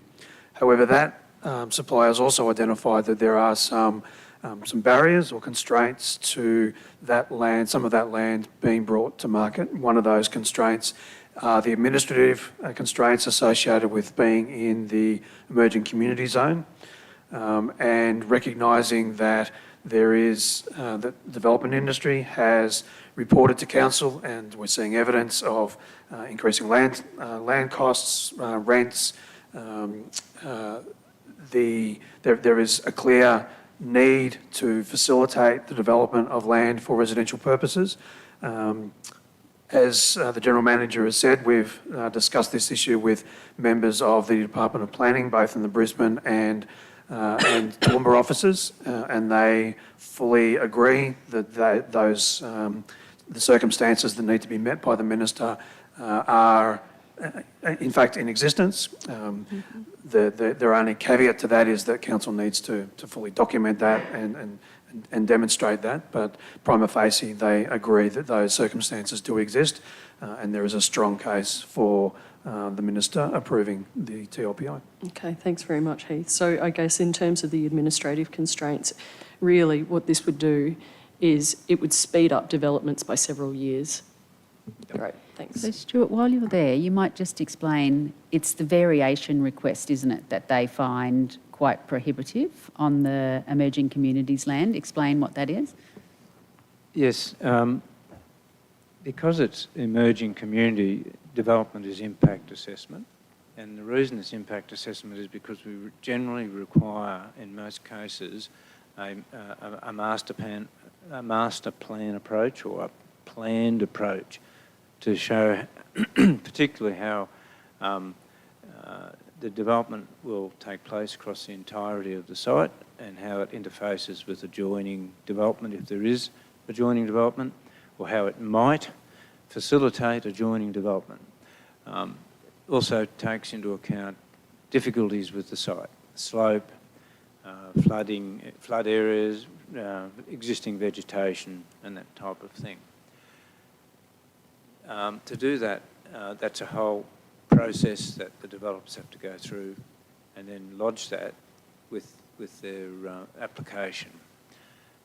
That then generally sets up the site for, once they get a permit for that, it sets up the site for subsequent applications, which are generally code assessment for each individual stage, unless of course they take out a development over the entire site. But if it's a large site, that's very expensive and prohibitive and really time consuming. So they generally get this in principle approval up front with the master plan and everything sorted out in terms of the major constraints of the site. and then each subsequent stage is a code accessible application, RAL. Okay, yep. that Councillor correct? Carol Taylor. thank Danielle? you. Thank you, Madam Chair. Comment and a question, thanks. The comment is, it's not mentioned in here, but for people listening, council and developers don't provide housing. So That's right. we need to stop mentioning that, because all we can do is do our part and the developers can do their part and bring housing lots to the market. That's right. And what's built on them and how it's built and when it's built is out of our control. So I wouldn't like to see us continue to say that we're going to provide housing or the developers are providing housing. That's totally incorrect. And I think it's a misnomer in our community that think that that's how it works. But my question really is, and goes back to this charge pipe situation. I'm aware this has been around since I've been sitting at this table in 2008, and up to date we've resisted it. But in here it says a redrafting of the provisions relating to the capture and charge piping of stormwater flows. What sort of requirements are we going to put around that? I mean, we can't, if we pass this today, and Councillor Nancy has brought the Brisbane City one, which very much identifies what the issues with charge piping may be, if they're not. What are we intending? Do you then have to have someone overlook what we've got there to see if there's any holes in it? Or what are we intending to do to redraft the provisions relating to charge piping, and how will we frame that so that we can perhaps control the impacts on downstream residents, because that is it's happened everywhere, all over Australia over the years, and hasn't changed. So how are we going to capture, how are we going to frame the provision and the requirement around that, should we be looking at charge piping stormwater? Yep. That's very much part of the drafting. Once council has endorsed that approach, we would then set about actually working through the wording that would go into the TLPI. But basically, the principles that it would be based on is the fact that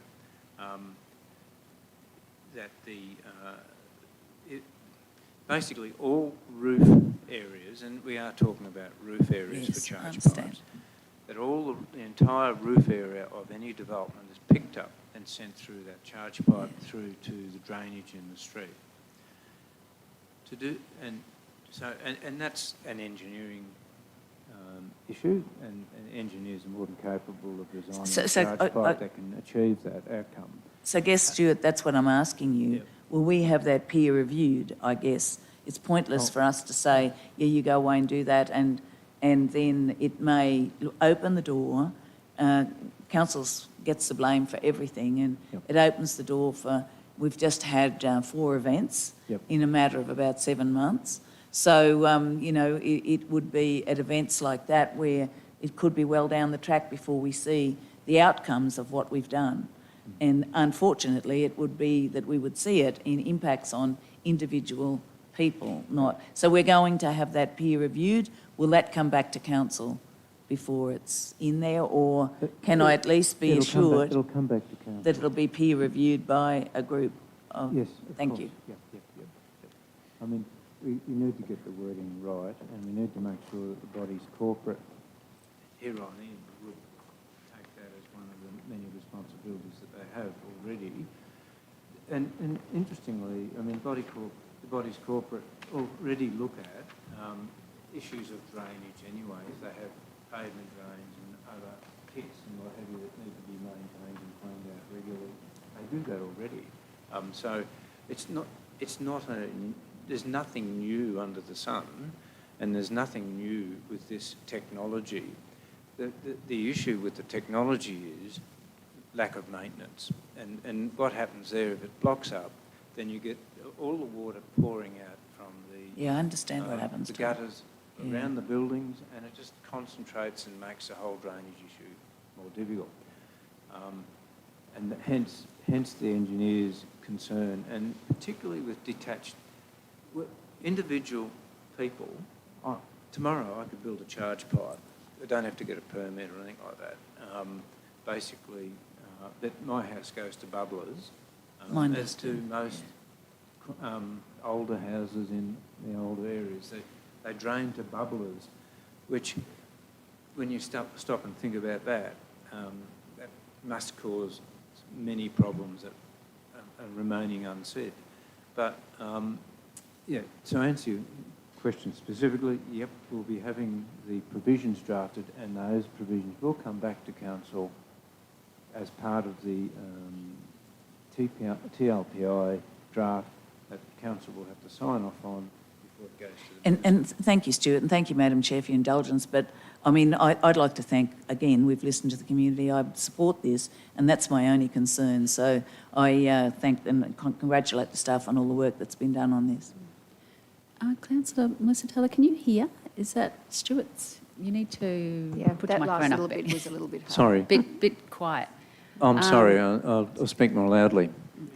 I've got Can I just, bionic ears in, so Thank you, it Stuart. makes me speak lower. Councillor Carr, you're next. But could I just, we talked in our information session about a cap on these, and you said this morning that the report had been written before we had a chance to include the cap. I don't know where we got to. I'm not sure. Well, I thought we during, had during decided. the briefing, I think there's a question from Councillor Nancy, and certainly in some of our policies, incentive policies and what have you, we have a cap.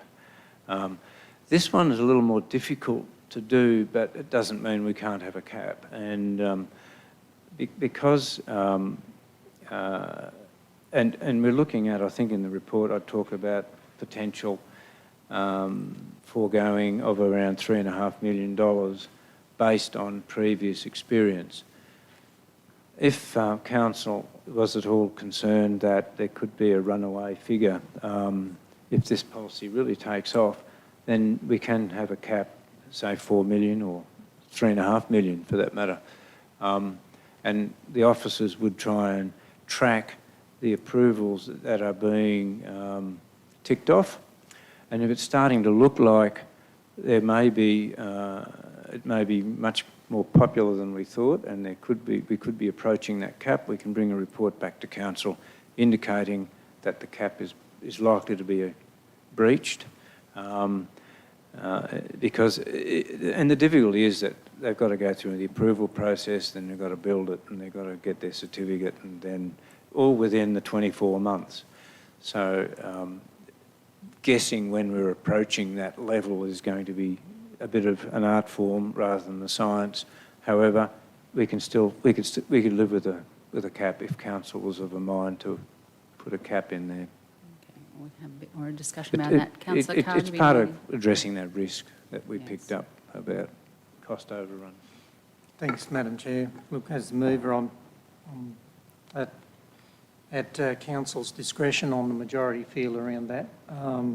If I can just go back to the charge pipe stuff. This has died on me. I think that in, can I read from this distance, point 4, capture, second line, end of the second line, capture and charge piping of stormwater flows associated with, go up a bit, Kirsten, thank you, associated with multi-unit development be included in there. So my question is, are we strong enough in our wording to give officers direction around that? And this is where we want to hit the risk, the higher risk around charge pipes is these multi-unit developments in land that slopes away from the road. I think we've covered it. I'm open to, with the indulgence of the seconder, a feeling of, do we put some stronger wording in there? I think we've captured it. At least what we've got there is a mechanism, albeit the other end, for if there is a problem with maintenance down the track and a body corporate not doing their job, a complaint comes in from a neighbour, council then has a mechanism to issue a notice to the body corporate to fix the thing up.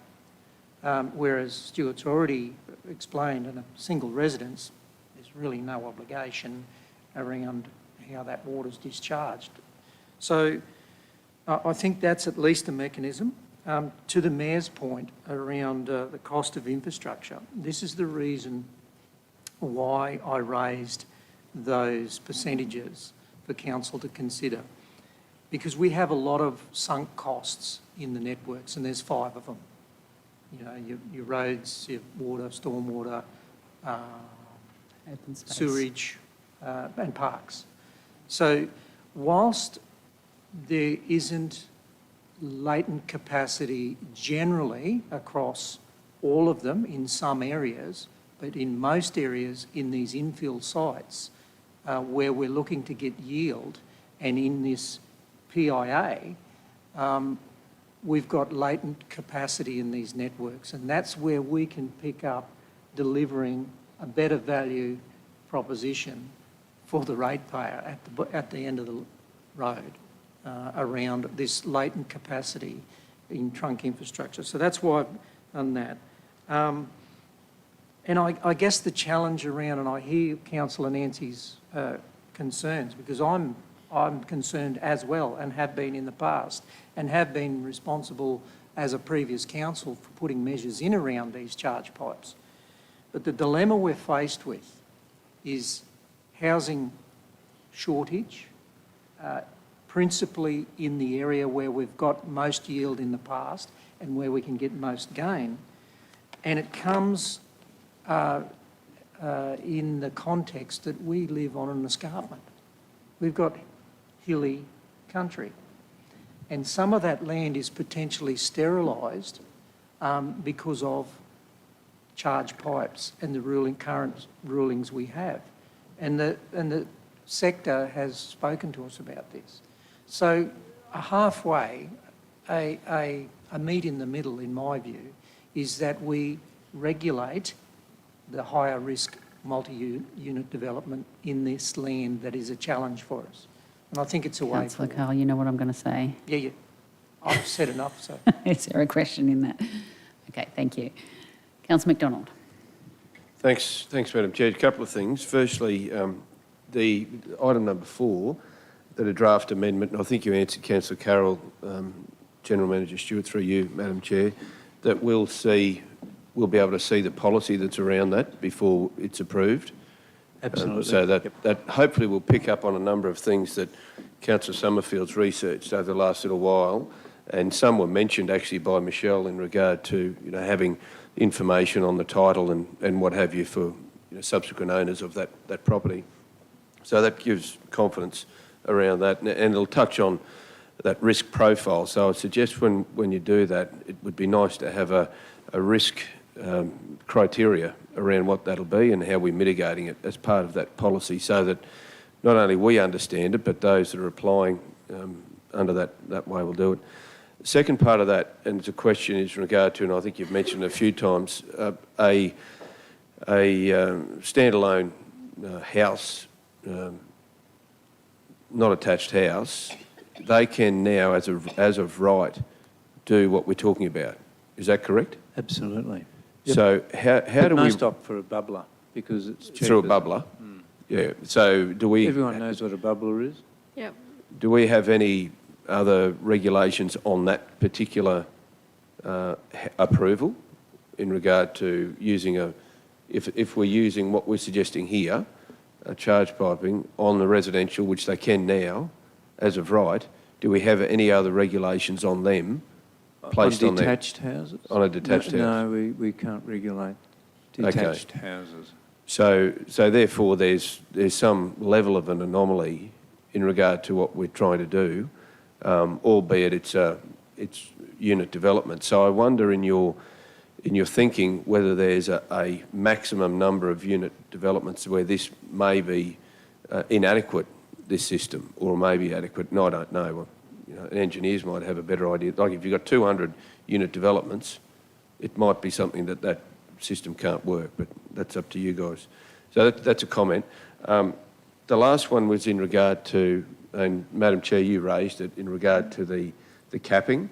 And Councillor Carl, I wonder if you'd consider, because I do think it is important for us to do that, and I know that we've said, oh, you can come back at whatever it might be, but perhaps the wording could be, after it says, so item number 3, fourth line down, for a period not exceeding 24 months, and then just add the words, or reaches the $3.5 million cap, and then in brackets, whichever is sooner, which then would allow you to come back if there's a big uptake or whatever the case is. Councillor Carl, would that be comfortable with that? Yeah, I think it'd be a bit changing the goalposts to bring it back and say, oh, it's $3.5 million, we're going to... Yeah, so if you're happy with that, Bill... It's a stop point checkpoint. You happy for that to be included, Councillor Carl? Yeah, Madam Chair, it does give council a degree of intervention and the ability to consider future budget opportunities or constraints. Councillor Summerfield, it's your turn, but you're doing something. I'm just, what do you call it, orchestrating? I suggested brackets around whichever is sooner. Do you want to hurry up? That was the only thing, but it reads fine. Just brackets around whichever is sooner. Yeah. That was all my what's name was about. Look, Grammar. I'll go back to the charge pipes again, and I originally was going to ask for an amendment that 4 be dealt with separately, but I'm hoping that staff have listened to the concerns around the room and that there will be detail, and I'm happy to send through what I've got here for consideration when they're developing up the document in relation to the charge pipes. But I have to say that I would hate to vote against this the recommendation that's coming to us in August simply because we haven't got the charge piping right for our region. When you consider we've got big councils that are going, yay, yay, yay, yay, yay, we don't want this, there has to be a reason why. And for number 4 to be focused on multi-unit developments, that is what I'm concerned about. And Councillor Jeff mentioned, the number of units that it would be suitable to have charge pipes for. That needs to be worked out and included in the document as well, so that we know that you will not put a charge pipe or approve a charge pipe on, say, anything more than 6 units or something like that. So I think there's been enough conversation around the room for you to understand there's caution for us as councillors in relation to that, and I'm hoping that when the document comes in August that it reflects that caution. And if that is the case, then I'll be happy to support this motion, because I'm obviously supportive of the rest of it, and very much so now we've got the additional information from Councillor Bill, but also the cap, which I think is a great thing. So I'm happy with that, provided staff are hearing the caution in the room around charge pipes. Thanks. Thanks, Councillor Summerfield. Just to that, might be a naive question. Do you always have a body corporate though? Like if you've got 2 units or? Well, even a duplex is supposed to have a body corporate, but it's fairly, it's rare for it to be an energetic, active body corporate. But it would be a nominated body. Yeah, and I was a bit intrigued with Brisbane only allowing it for duplex. I'd have been the opposite. I wouldn't allow it for a duplex because of the fact that the body corporates in duplexes are pretty non-functional.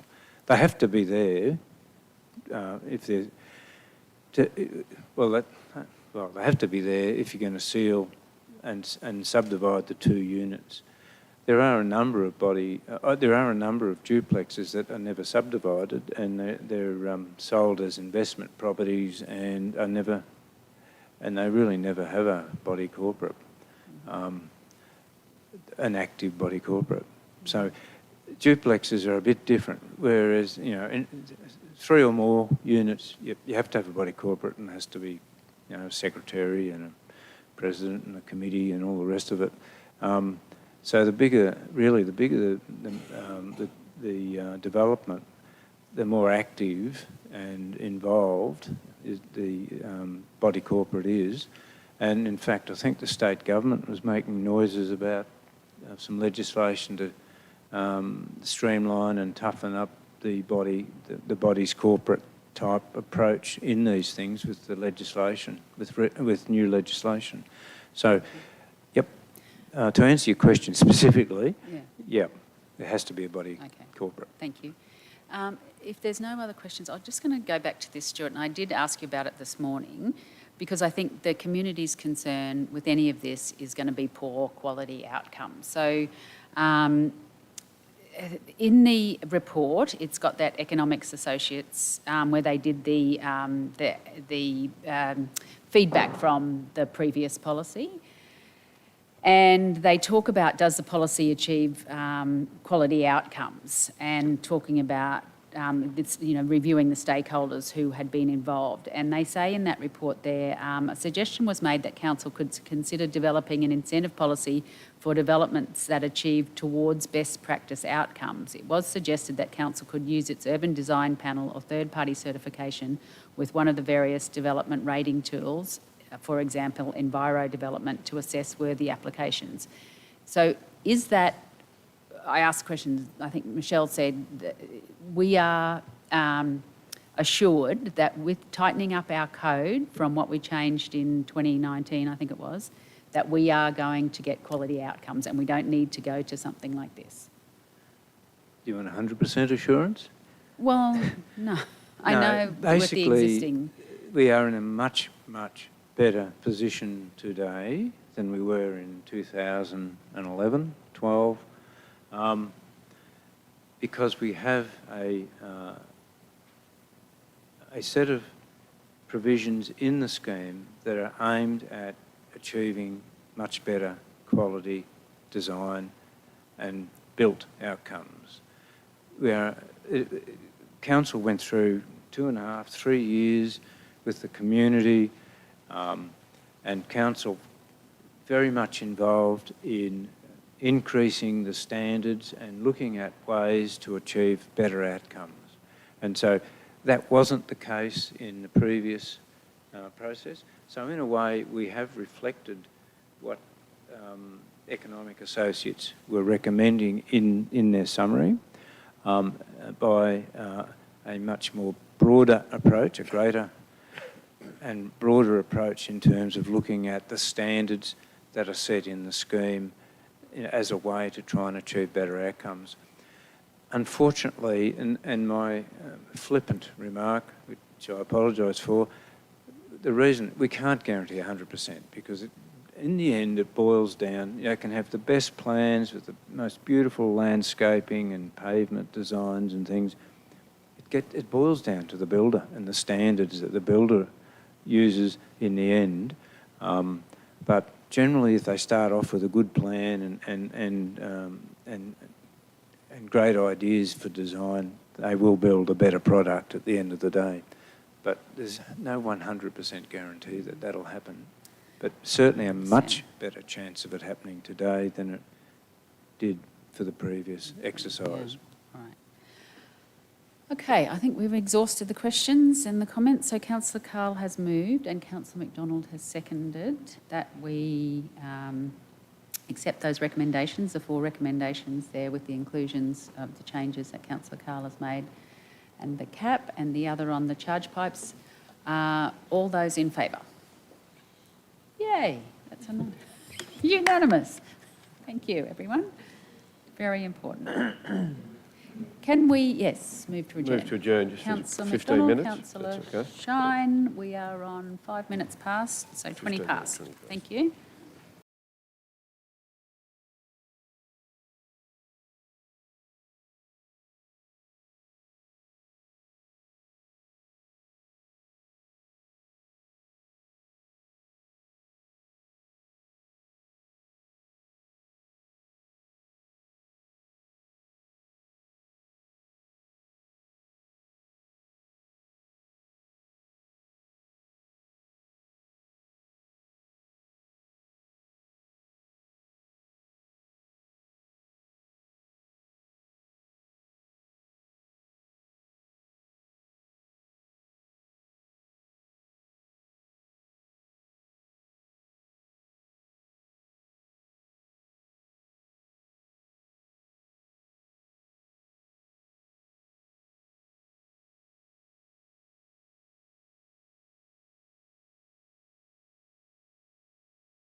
So we'll resume the meeting. Thank you, everyone. Item number 6 is the Development Assessment Regional Development Statistics Report for April 2022. Over to you, General Manager Summers. Thank you, Madam Chair. Very quickly, just to summarise where we're at this month. New lots, or RALs. March we had 15 new lots, in April we had 1. Sealed lots, roughly the same really, 49 in March and 37 in April. Detached dwellings, roughly the same again, 79 versus 78 in April. Unit developments, in March we had the grand total of 2 and in April we had none.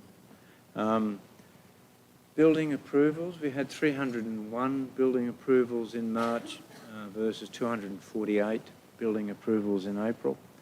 And the values, we had 56 million in March and about 40 million in April. I might leave it there, councillors. Any questions in regard to any of the figures? Councillor McDonald. Thanks, Madam Chair. Through you to General Manager Stewart. Stewart, on page 170 of board books, and I really appreciate this new addition to your report, lots in assessment and construction pipeline. And so that would be as at the end of that month. And keeping in mind this is a moving target, if you like, or moving feast. But it does show some lead indicators, I would assume, as one of the greater measures out of this as to what's coming through the pipeline. Just for the interests of everyone involved, when we start the process, so the starting of the survey plan seal under assessment to when an operational works is under assessment, so that process as it follows through, what sort of time frame on average? Because I know they all change, but on average, what's it taking at the moment, given the complexities of where the construction industry is? Okay, from the op works approval, you're saying, through to sealing the plan? Yep. That's not an easy question to answer straight up, because it involves construction. The fundamental, I guess the bit that takes the longest is the actual construction of the roads, the sewer, the water, and so on. If we have dry weather and if all goes well with the construction, we don't have any engineers here, I would have thought around that 4 to 5 months to do a normal stage of 45 to 50 lots. And that would take it to the point where the construction goes on maintenance, onto the maintenance regime of 12 months. And it's from that point, once we accept it on maintenance, that we can seal the plan. And it's in the developer's interest to get that plan sealed, because you can't really sell the land properly. You can enter into sort of contractual arrangements to sell it, but he can't actually sell it, or she can't sell any of those lots, and it can't be transferred into anyone else's name until the plan is sealed. And so, hence, that period, the construction period, would be around the 4 months. Generally, it takes 4 or 5 weeks to get the operational works approvals. Prior to that, though, of course, the developer has a number of months whilst the engineering consultants that they engage prepare all the designs, talk to council about those designs, and then lodge them with council at that operational works lodgement stage, where it's then under assessment. So for the developer, it's a longer period, of course, because they're getting their consultants set up.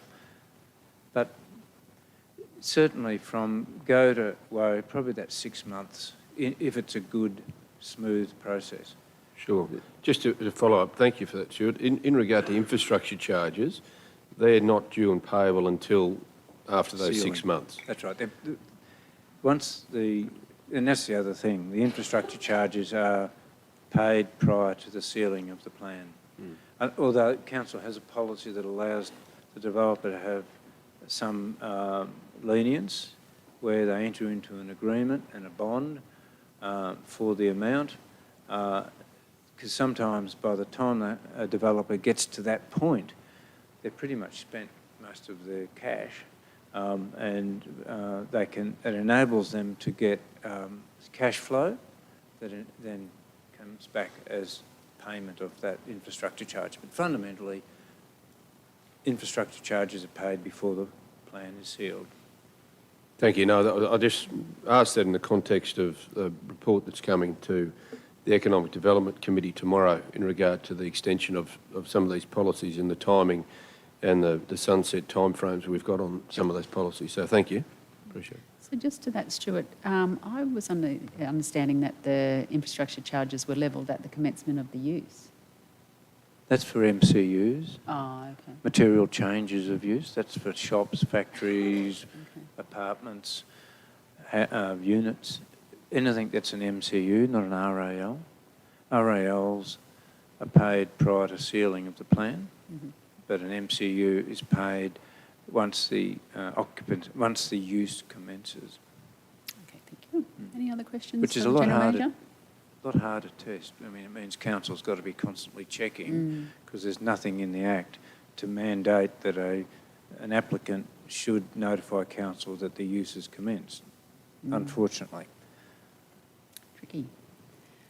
Okay, with that, then can I have someone move that the report be noted by council, please? Councillor Antonio, Councillor McDonald, all those in favour? It's carried, thank you. Now, can I have someone move that we adjourn the meeting? Councillor Taylor, Councillor McMahon, all those in favour? Thank you.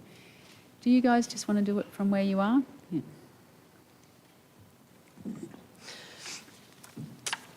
So good morning, everybody, and welcome to the Water and Waste Committee meeting for June 2022. The meeting is open to the public and will also be live streamed.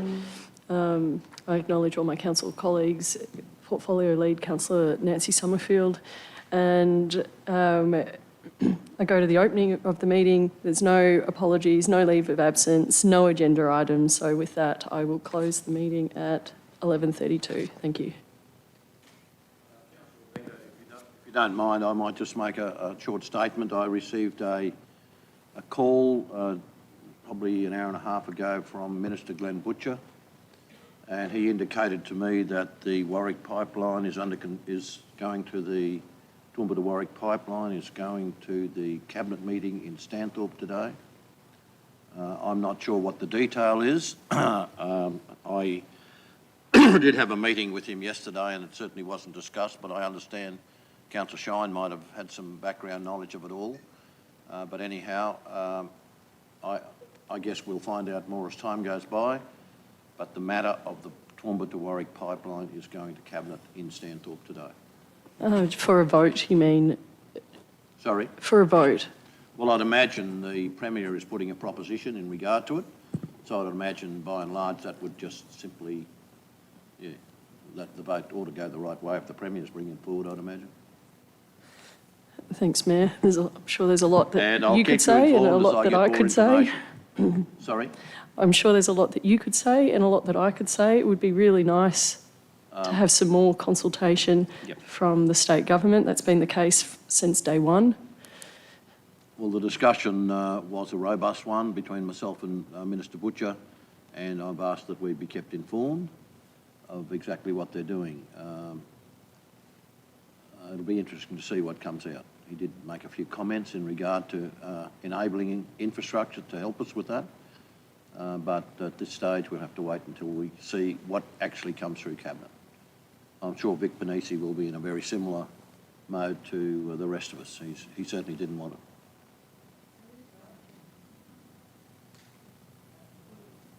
it. I see Councillor Summerfield. Thank you. So if they, and it's interesting that they're doing it down at Stanthorpe, and I don't know what the locals will feel about it, because they also understand it's going to cost them a lot of money.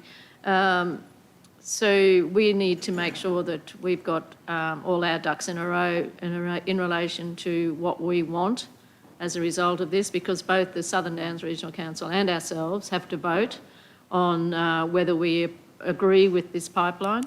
And moving forward is going to be very interesting following whatever their decision is today. We then need to get all our information together to make sure that everything that we need as a result of it assists our Toowoomba region, is beneficial to our Toowoomba region. But one of the things that we also need to make sure, you'll recall that Council aligned our water restrictions with SEQ.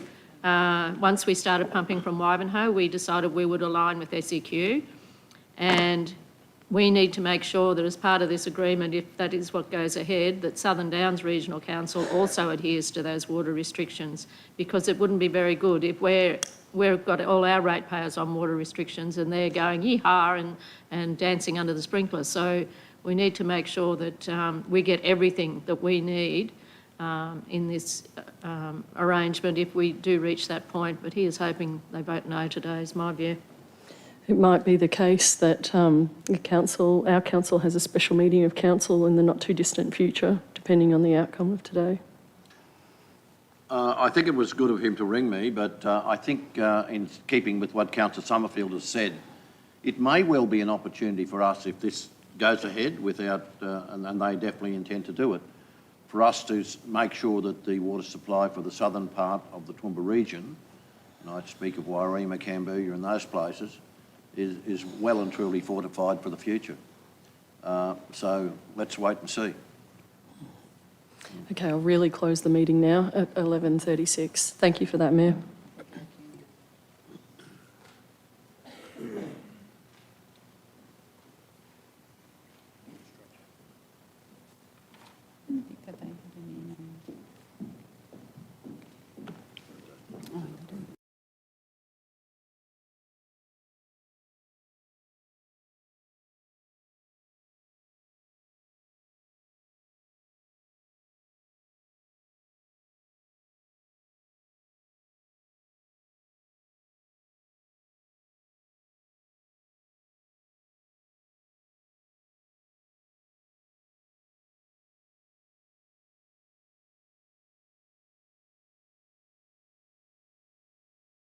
Good morning, everybody, and welcome to the Infrastructure Committee meeting for Toowoomba Regional Council for June.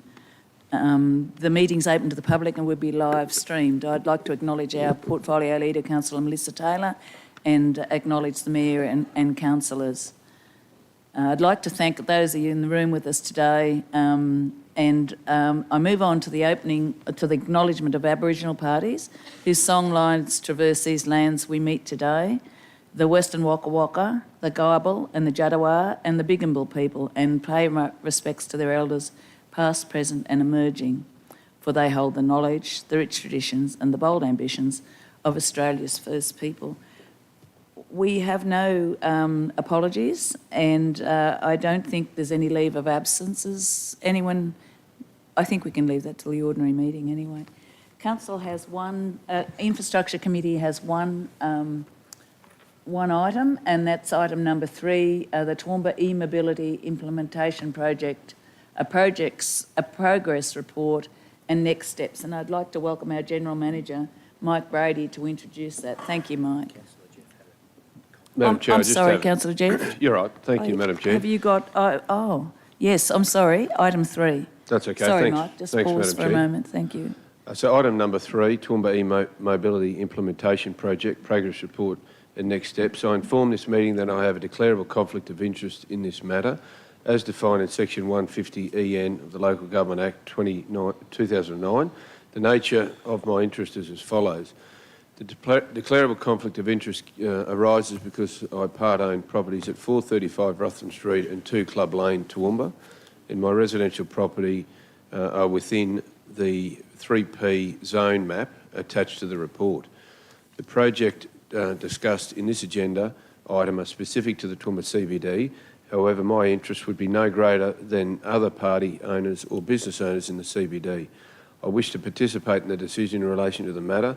I acknowledge that eligible councillors must now determine pursuant to Section 150 ES of the Local Government Act 2009 whether I, 1, may participate in the decision about the matter, including by voting on the matter, 2, must leave the meeting, including any area set aside for the public, and stay away from the meeting while the eligible councillors discuss and vote on the matter, or 3, may participate in the decision about the matter, subject to conditions.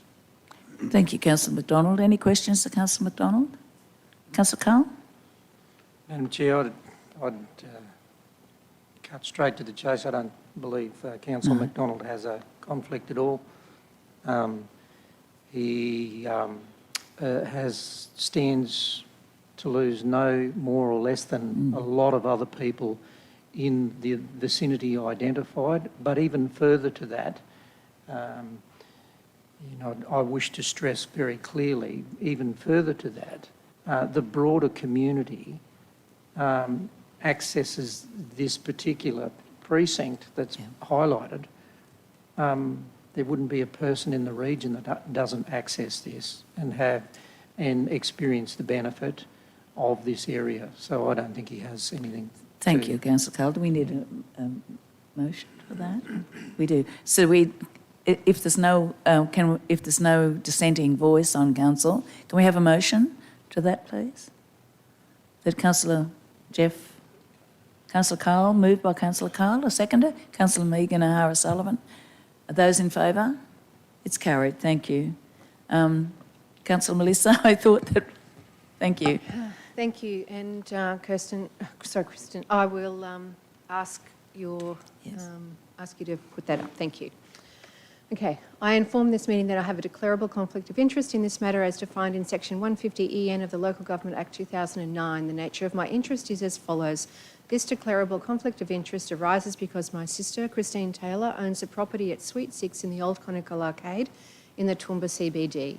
I wish to participate in the decision in relation to this matter. I acknowledge that eligible councillors must now determine, pursuant to Section 150 ES of the Local Government Act 2009, whether I, 1, participate in the decision about the matter, including the voting on the matter. Number 2, must leave the meeting, including the area set aside for the public, and stay away from the meeting while the eligible councillors discuss and vote on the matter. Or 3, may participate in the decision upon the matter, subject to conditions.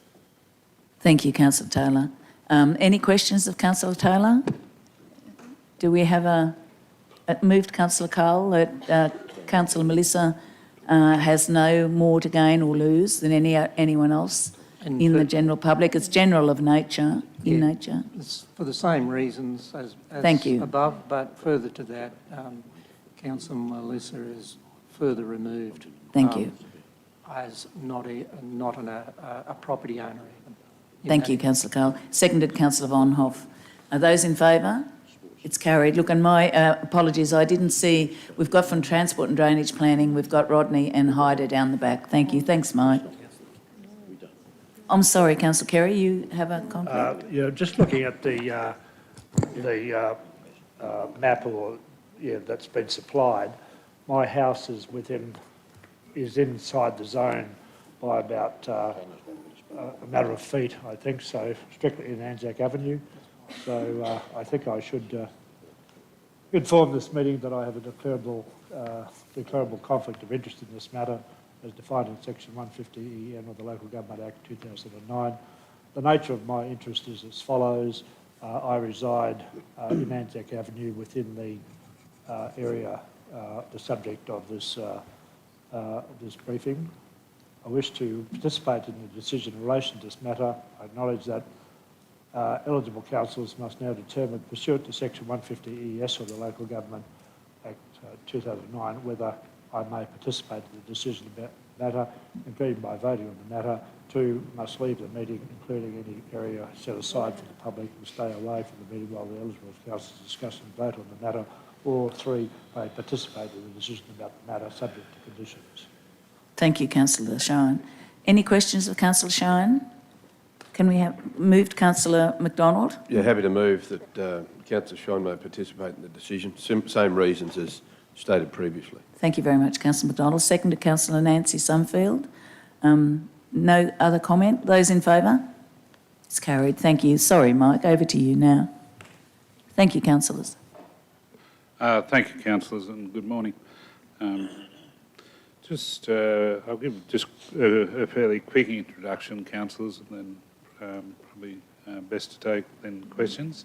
Obviously, the desire to have e-micromobility opportunities within Toowoomba has been desire of council for a couple of years, and we've approached that somewhat cautiously. In saying that, the legislation you may have seen just over the last week, the last few days, some of the legislation in regards to micro-mobility, in particular scooters and the like, is going to likely change towards the end of this year, so indicatively around November. And we picked that up in the report, so just keeping that in mind, so I just wanted to touch on that. What the report does, councillors, gives a bit of a step into the unknown for us by taking a two-phase approach and going out and both initially doing a little bit of stakeholder engagement with our community and businesses and the like, but also concurrently seeing if the level of appetite from potential suppliers. So that would get us going, and then obviously if that progresses, and we'd be taking into account, potential changes in that the rules of the road and the legislational elements, we'd go down the steps of having a trial, and that would take us through phase one. And in essence, this report is focused on that first phase, with and then if there's a desire, pending feedback, be it community feedback, other stakeholders or other things that come through phase one, before council sort of formalises an ongoing relationship with any party in respect to the micromobility and scooters and the like. So that's what this report is in essence explores and recommends to council there. There's been an internal working group looking into this, our transport and drainage planning, economic development, and our local laws and people, and obviously our compliance people. So there's been a broad look at this from a whole of council perspective in seeing what's the best way to go forward in introducing this. Obviously, council had there was a good presentation given to council back in the end of March, and we had Brendan O'Keefe from Brisbane City Council give some insights into the pros and cons that Brisbane City Council have encountered with scooters and the like. Councillors, the recommendations, as I said, are fairly straightforward in regards to taking the first step in going down the track of phase one, and then subject to a future report to council, which would also then look at the revenue, both the cost and revenue elements of the project in some detail at that point. Obviously, we don't have a great deal of that information at the moment, so that's what the next 6 to 12 months would be about. Probably just leave it there through you, Chair, for the moment. Thank you, Mike. Questions, councillors? Councillor James? Thanks, Madam Chair. Thanks, Mike. Just to be clear on it, so the recommendation that we're coming up with today, so if that goes forward, we go to market, we also look at procurement of suppliers, and then does it come back to council with the results of that for a decision if it goes to the trial? No. Or how does that work exactly? Because I know you said, because obviously we're not going to do all three of them concurrently, because as you sort of mentioned before, the market, if you go to market and there's, I'm guessing if you go to market and there's no interest, there's no point progressing to the trial. Yeah. That's why we want to do the market sounding, and to see if that's worthwhile, and then if that's if we deem that to be a worthwhile step forward, obviously we can go forward from there. We'd keep council informed of progress, but the aim would be to keep working through phase one. As I said, the market sounding, then pending that there is interest, going through a bit of a procurement process, which would initially be for a trial, and subject to the success of that trial or not would be then whether we'd go forward. Yep. So the working group would make that decision in regards to progressing to a trial? I would imagine it'd Yeah. come to council. Is that right? Well, at this... Are you expecting? At this stage, we could bring it to council if you want to... We can put some gateways into this council to make it, for you to feel comfortable, if that's your preference. So, Mike, I would think perhaps on behalf of the councillors, for my peace of mind, not necessarily to come to another meeting, but if we could have an information session to keep us up to what's happening and where we're at, I think that is that the way it would suit everyone in that phase one, perhaps, before, and just maybe alert that perhaps it's gone this way and we're moving to a trial. Is that, well, I've got Councillor Tim McMahon first, and You then... finished, James? Councillor Melissa. Sorry, if I could just, if I just have one more quick follow-up. Yeah, so, it's just an understanding of the process of how it works. And then, in terms of a time-limited trial, what does that mean? A month, year, day? Yeah, no, we were looking at around about 6 months. Yeah, So I we're think- basically trying to, in this first 6 months, try to get through all the market sounding procurement aspects, and then get through to a trial for approximately 6 months. So it's basically along the lines of what we presented back in March to council as the approximate timeframes of where it would be. If we go forward with a trial, we'd try to get it happening by November, December, to try to capture that. So if there was an opportunity to have some implementation pre-Christmas, if we were going to do that, so that there would be it would be a good period of time to give it a test, I suppose. The other aspect to that is with the legislation changing at this stage, the indication is November. I think we'd be wise to align ourselves with, our rules and anything else with that. The impact on local laws will also be influenced somewhat by where the new legislation goes, which is opening up the road itself now potentially, or sections of the road and local roads to use by scooters. So that'll be all part of that discussions as time proceeds. And the new legislation that's coming in as it's been presented is quite dramatic. So the speed limit's been cut in half and things like that. So it's quite dramatic changes, and I think it'd be very wise to wait until they're in place before we went forward. You're right, Councillor James? Yeah, so that was actually my other question, if we were looking at timing it around Yeah, that. So, thank you. I think it'd be wise to I think that'd working be with the just new- common sense, yeah. And I think that'd make it easier for the police, which are a key stakeholder. So rather than trying to, in inverted commas, manage under the current laws, if they've got stronger laws and laws that they can actually make a difference with, if we can time things with that. As we know, our local police are very busy. It would probably make it a little bit easier for them. Thank you. Thanks, Mike. Councillor Tim? Sorry. Thanks, Chair. A couple of questions, Mike. Look, thanks for your work and for getting this report to us. I really appreciate it. I suppose my question comes from the wider context when we look at ourselves as the major regional city of Queensland. And to my knowledge, every major coastal city now has these scooters, including Gladstone, Rocky, Bundy, the whole deal.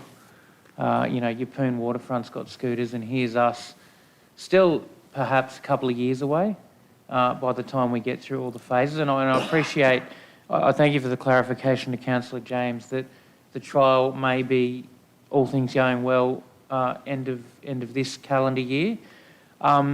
I just suppose that I would like to see it progress quicker, and if council decides or the community decides they don't want it, that's fine. But I really do find us as a city well behind the eight ball. I don't think we should necessarily, like every other city managed to do it before the Queensland government's new laws. I suppose the question is that a hindrance, these new laws? And would we be worth putting a timeline on this stronger than next financial year? Well, councillors, we've got a very busy operational plan, a lot to deliver in the next 12 months, and you know where our focuses and other things are. This is just one of many things that we're trying to deliver. I think if we can get something, as you say, all going well before the end of this calendar year up and running, you know, if there's number one interest from proponents, suppliers, that we've got to go out and talk to our stakeholders. We've got to go out and talk to our CBD. The first question I think we're going to get, are we going to allow them on the footpaths in Margaret Street and Ruthven Street? And we have a local law that says no. And we've got a local law at the moment that says no, we're not going to allow wheeled devices on our footpaths there. So where do they ride? Today they aren't, inverted commas, meant to ride on the road. So our starting point for this is a little bit more constrained than possibly some of the coastal areas. And so us navigating through that and making it open and available, because irrespective of where else in the city or elsewhere, I think the majority of users will want to use the central CBD area. And so we're taking that as a bit of a guide, and we haven't even gone to our community yet in any significant manner to actually get feedback on this initiative and their view. So this is all this over the next few months. So there's a lot of work to be done to achieve what might seem a simple outcome. And can I just say to that, I've looked at the proposed legislation and there's some changes to the scooter, the devices themselves. So I think the timing's quite perfect, really, because that'll come in November. There's changes to speed limit, the sound, they have to make a sound, all those sorts of things. So there'll be changes to the scooters themselves, and possibly it'd be a good thing to miss that phase where you've got them and then they have to be taken away and bring different ones back. Councillor Melissa? Can I just follow up? Mike, I'm very aware, and you know, yesterday in our budget meeting we gave a considerable chunk of projects to your portfolio. I'm very, very aware of the work you guys have got on your plate. I suppose I'll leave it as a comment. If we go to a trial, hypothetically, around Christmas, then that'll end mid-23. Then we write the strategy, somewhere in 24, procurement, and it could be on these timelines, 25, before we come to a decision, or not. My thoughts there is that if the trial is working well, a lot of things are done in parallel in phase 2 as well. So if the trial is seemingly working well, council's getting good feedback on balance, I think you'd just continue basically moving forward. And so you wouldn't come to the 30th of June and stop all scooters. That, unless the answer for council was that they don't want them. But obviously the aim would be to continue forth. So I think it's one of these things that over the next 12 months we've just got to keep council well informed of how things are progressing, and I think you'll get a fair bit of personal interaction there from the community too on an initiative like this. Some for it and some against it, and obviously what we're trying to do is work through in a manner that mitigates the risks that may be out there and the foreseeable questions that may come. And there is a risk. There was a lady hit yesterday on a walking frame by someone on a scooter. I appreciate your answer a lot. It has clarified a lot of things, and we could get to stage 1. The community says no, and that's the end of it. So, just while I'm talking, do you know these proposed changes in laws? What they are with the speed They have been limit? flagged. Yeah. So if you look at page 5 or 7 of the report, those are probably, I think, that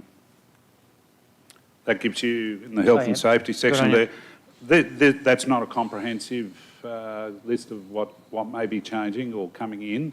That legislation's being developed as we speak. Last one, it's a comment. I think that properly enforced in the CBD is less of an issue than the current go for your life in our regional parks with these kind of things that we may have developing unrestricted. But thank you, Chair. I'll leave it at that. Thanks. Well, that- Thank you, thank you. And of course, Councillor Tim, there are people that have got their own private scooters. That's what I'm that- saying, Yeah, yeah. exactly. Councillor Melissa? Thank you, Chair. Thanks, Mike. So exciting, especially after the announcements yesterday. So thank you. Just a comment and a quick question. I was going to talk to the timeframe. The November timeframe, I think, is very good in regards to the legislation, because I know that just looking at it over the last few days that, yes, there are changes to the scooter with Abel et al., changes to the scooter, so it's no use trying to implement something and then have to change it. And also from a policing and enforcement perspective too.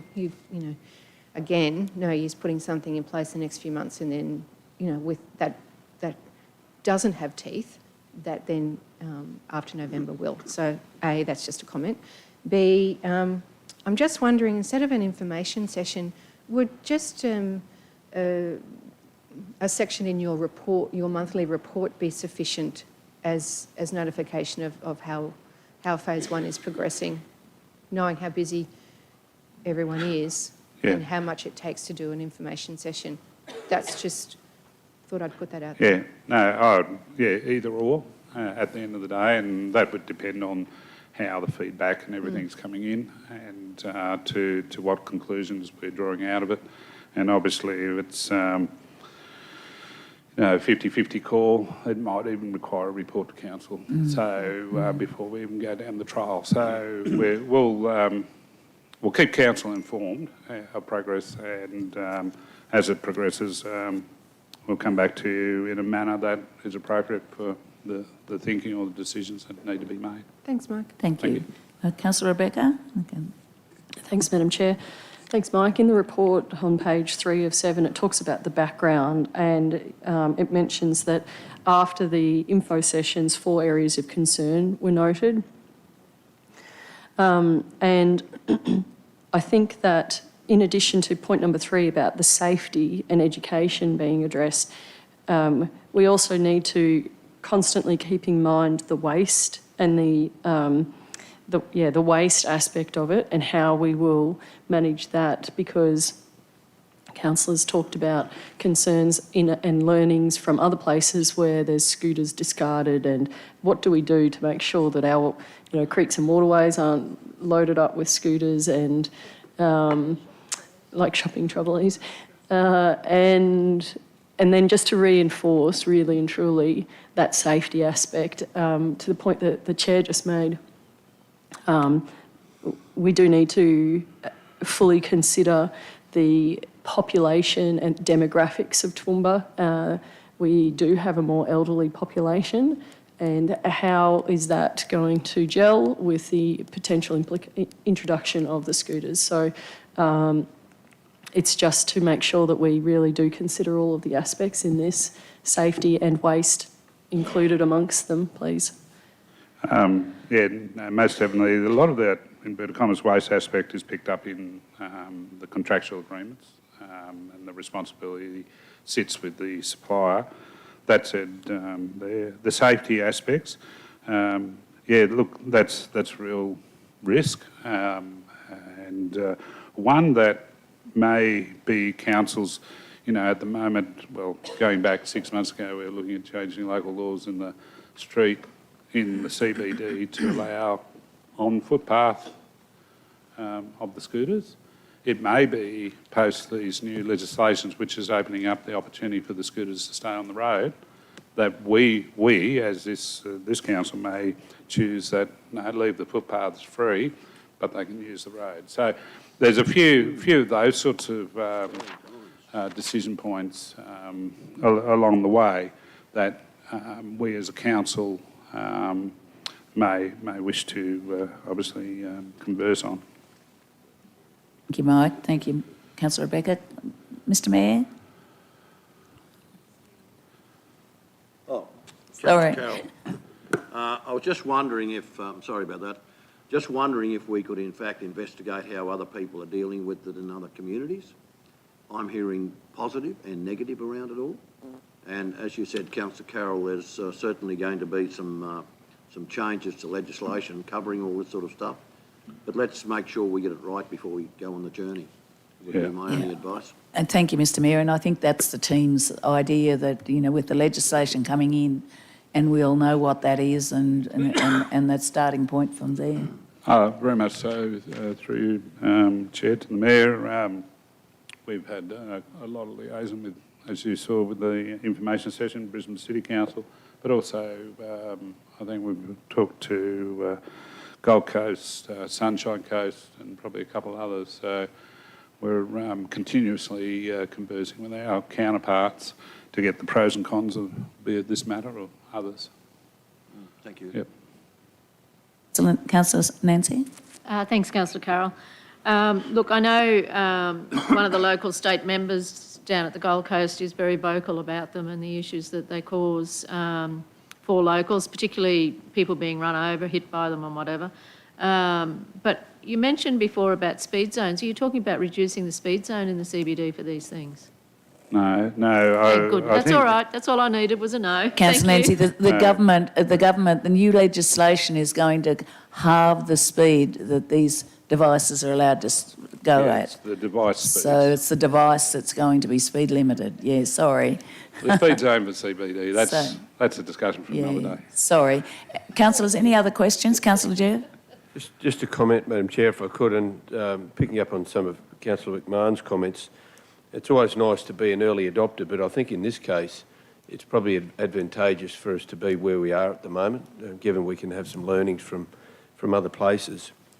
Just in regard to the recommendation, I guess the only area that would be of great interest to councillors and the community is understanding after the first 2 dot points have been completed and when a trial will take place and for how long. Those areas, and I actually do think that does deserve and I like Councillor Melissa's comment in regard to perhaps include it in your monthly report, because it wouldn't be a decision-making, it'd be an informing, and not only informing us, but informing the community. Yep.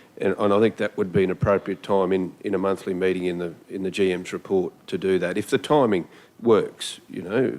I agree with you, and I think the last thing any of us want to do is have something happen without us knowing about it, and I think the community is a bit the same. Yeah, So, so I'm not sure that the only area then is that a future report be presented to Council assessing response to phase 1 and then prior to progressing phase 2, but maybe something in there is prior to progressing to the trial, somewhere in there needs to be put in there. So the trial is part of phase 1, Yeah. but maybe Righto. the trial should be phase 2 and phase 3 is what it is. Righto. If you could just adjust those, Mike. But, thank you. Is other than that, everyone I'm agreeable with comfortable that? the process. I think it is a good way to go. Yeah. Can I suggest, Kirsten, say prior to progressing to the trial within phase 1? Yes, that's better. Within phase Yeah. 1, and probably take out phase 2. You take out the altogether. end part because Yeah. that'll be another checkpoint after the Yeah. trial. Yeah. Thanks, Madam Chair. Thank you. I'm happy Are we to all, move it with that. everyone's right with that, councillors? I'm Mindful happy- of the I'm happy time? I'm happy to move it at that. Thank you, Councillor Jeff. You moved that. Seconded the Mayor. Those in favour? It's carried. Thank you. We'll hand back over to planning. Thank you very much, councillors. Thank you, Hyder and Rodney, and thank you, Mike. Thank you, councillors.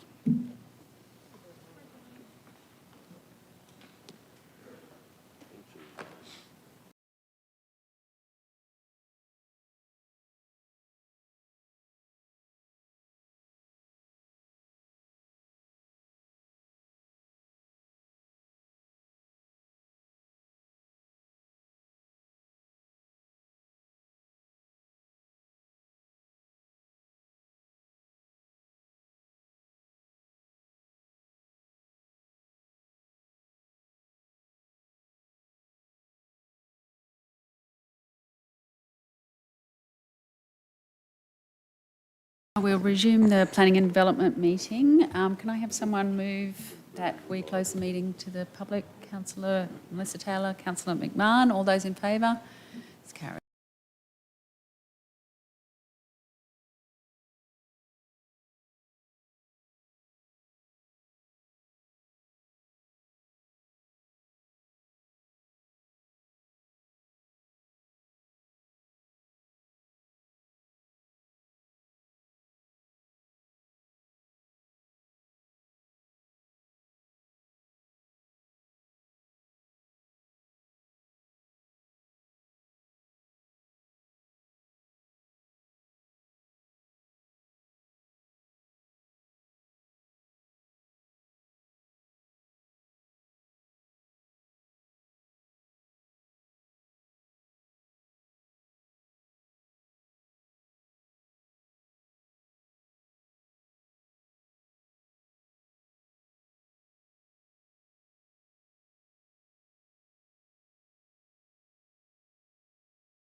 Can I have someone move the recommendation that the report be noted by council? Councillor Von Hoff, Councillor Antonio, all those in favour?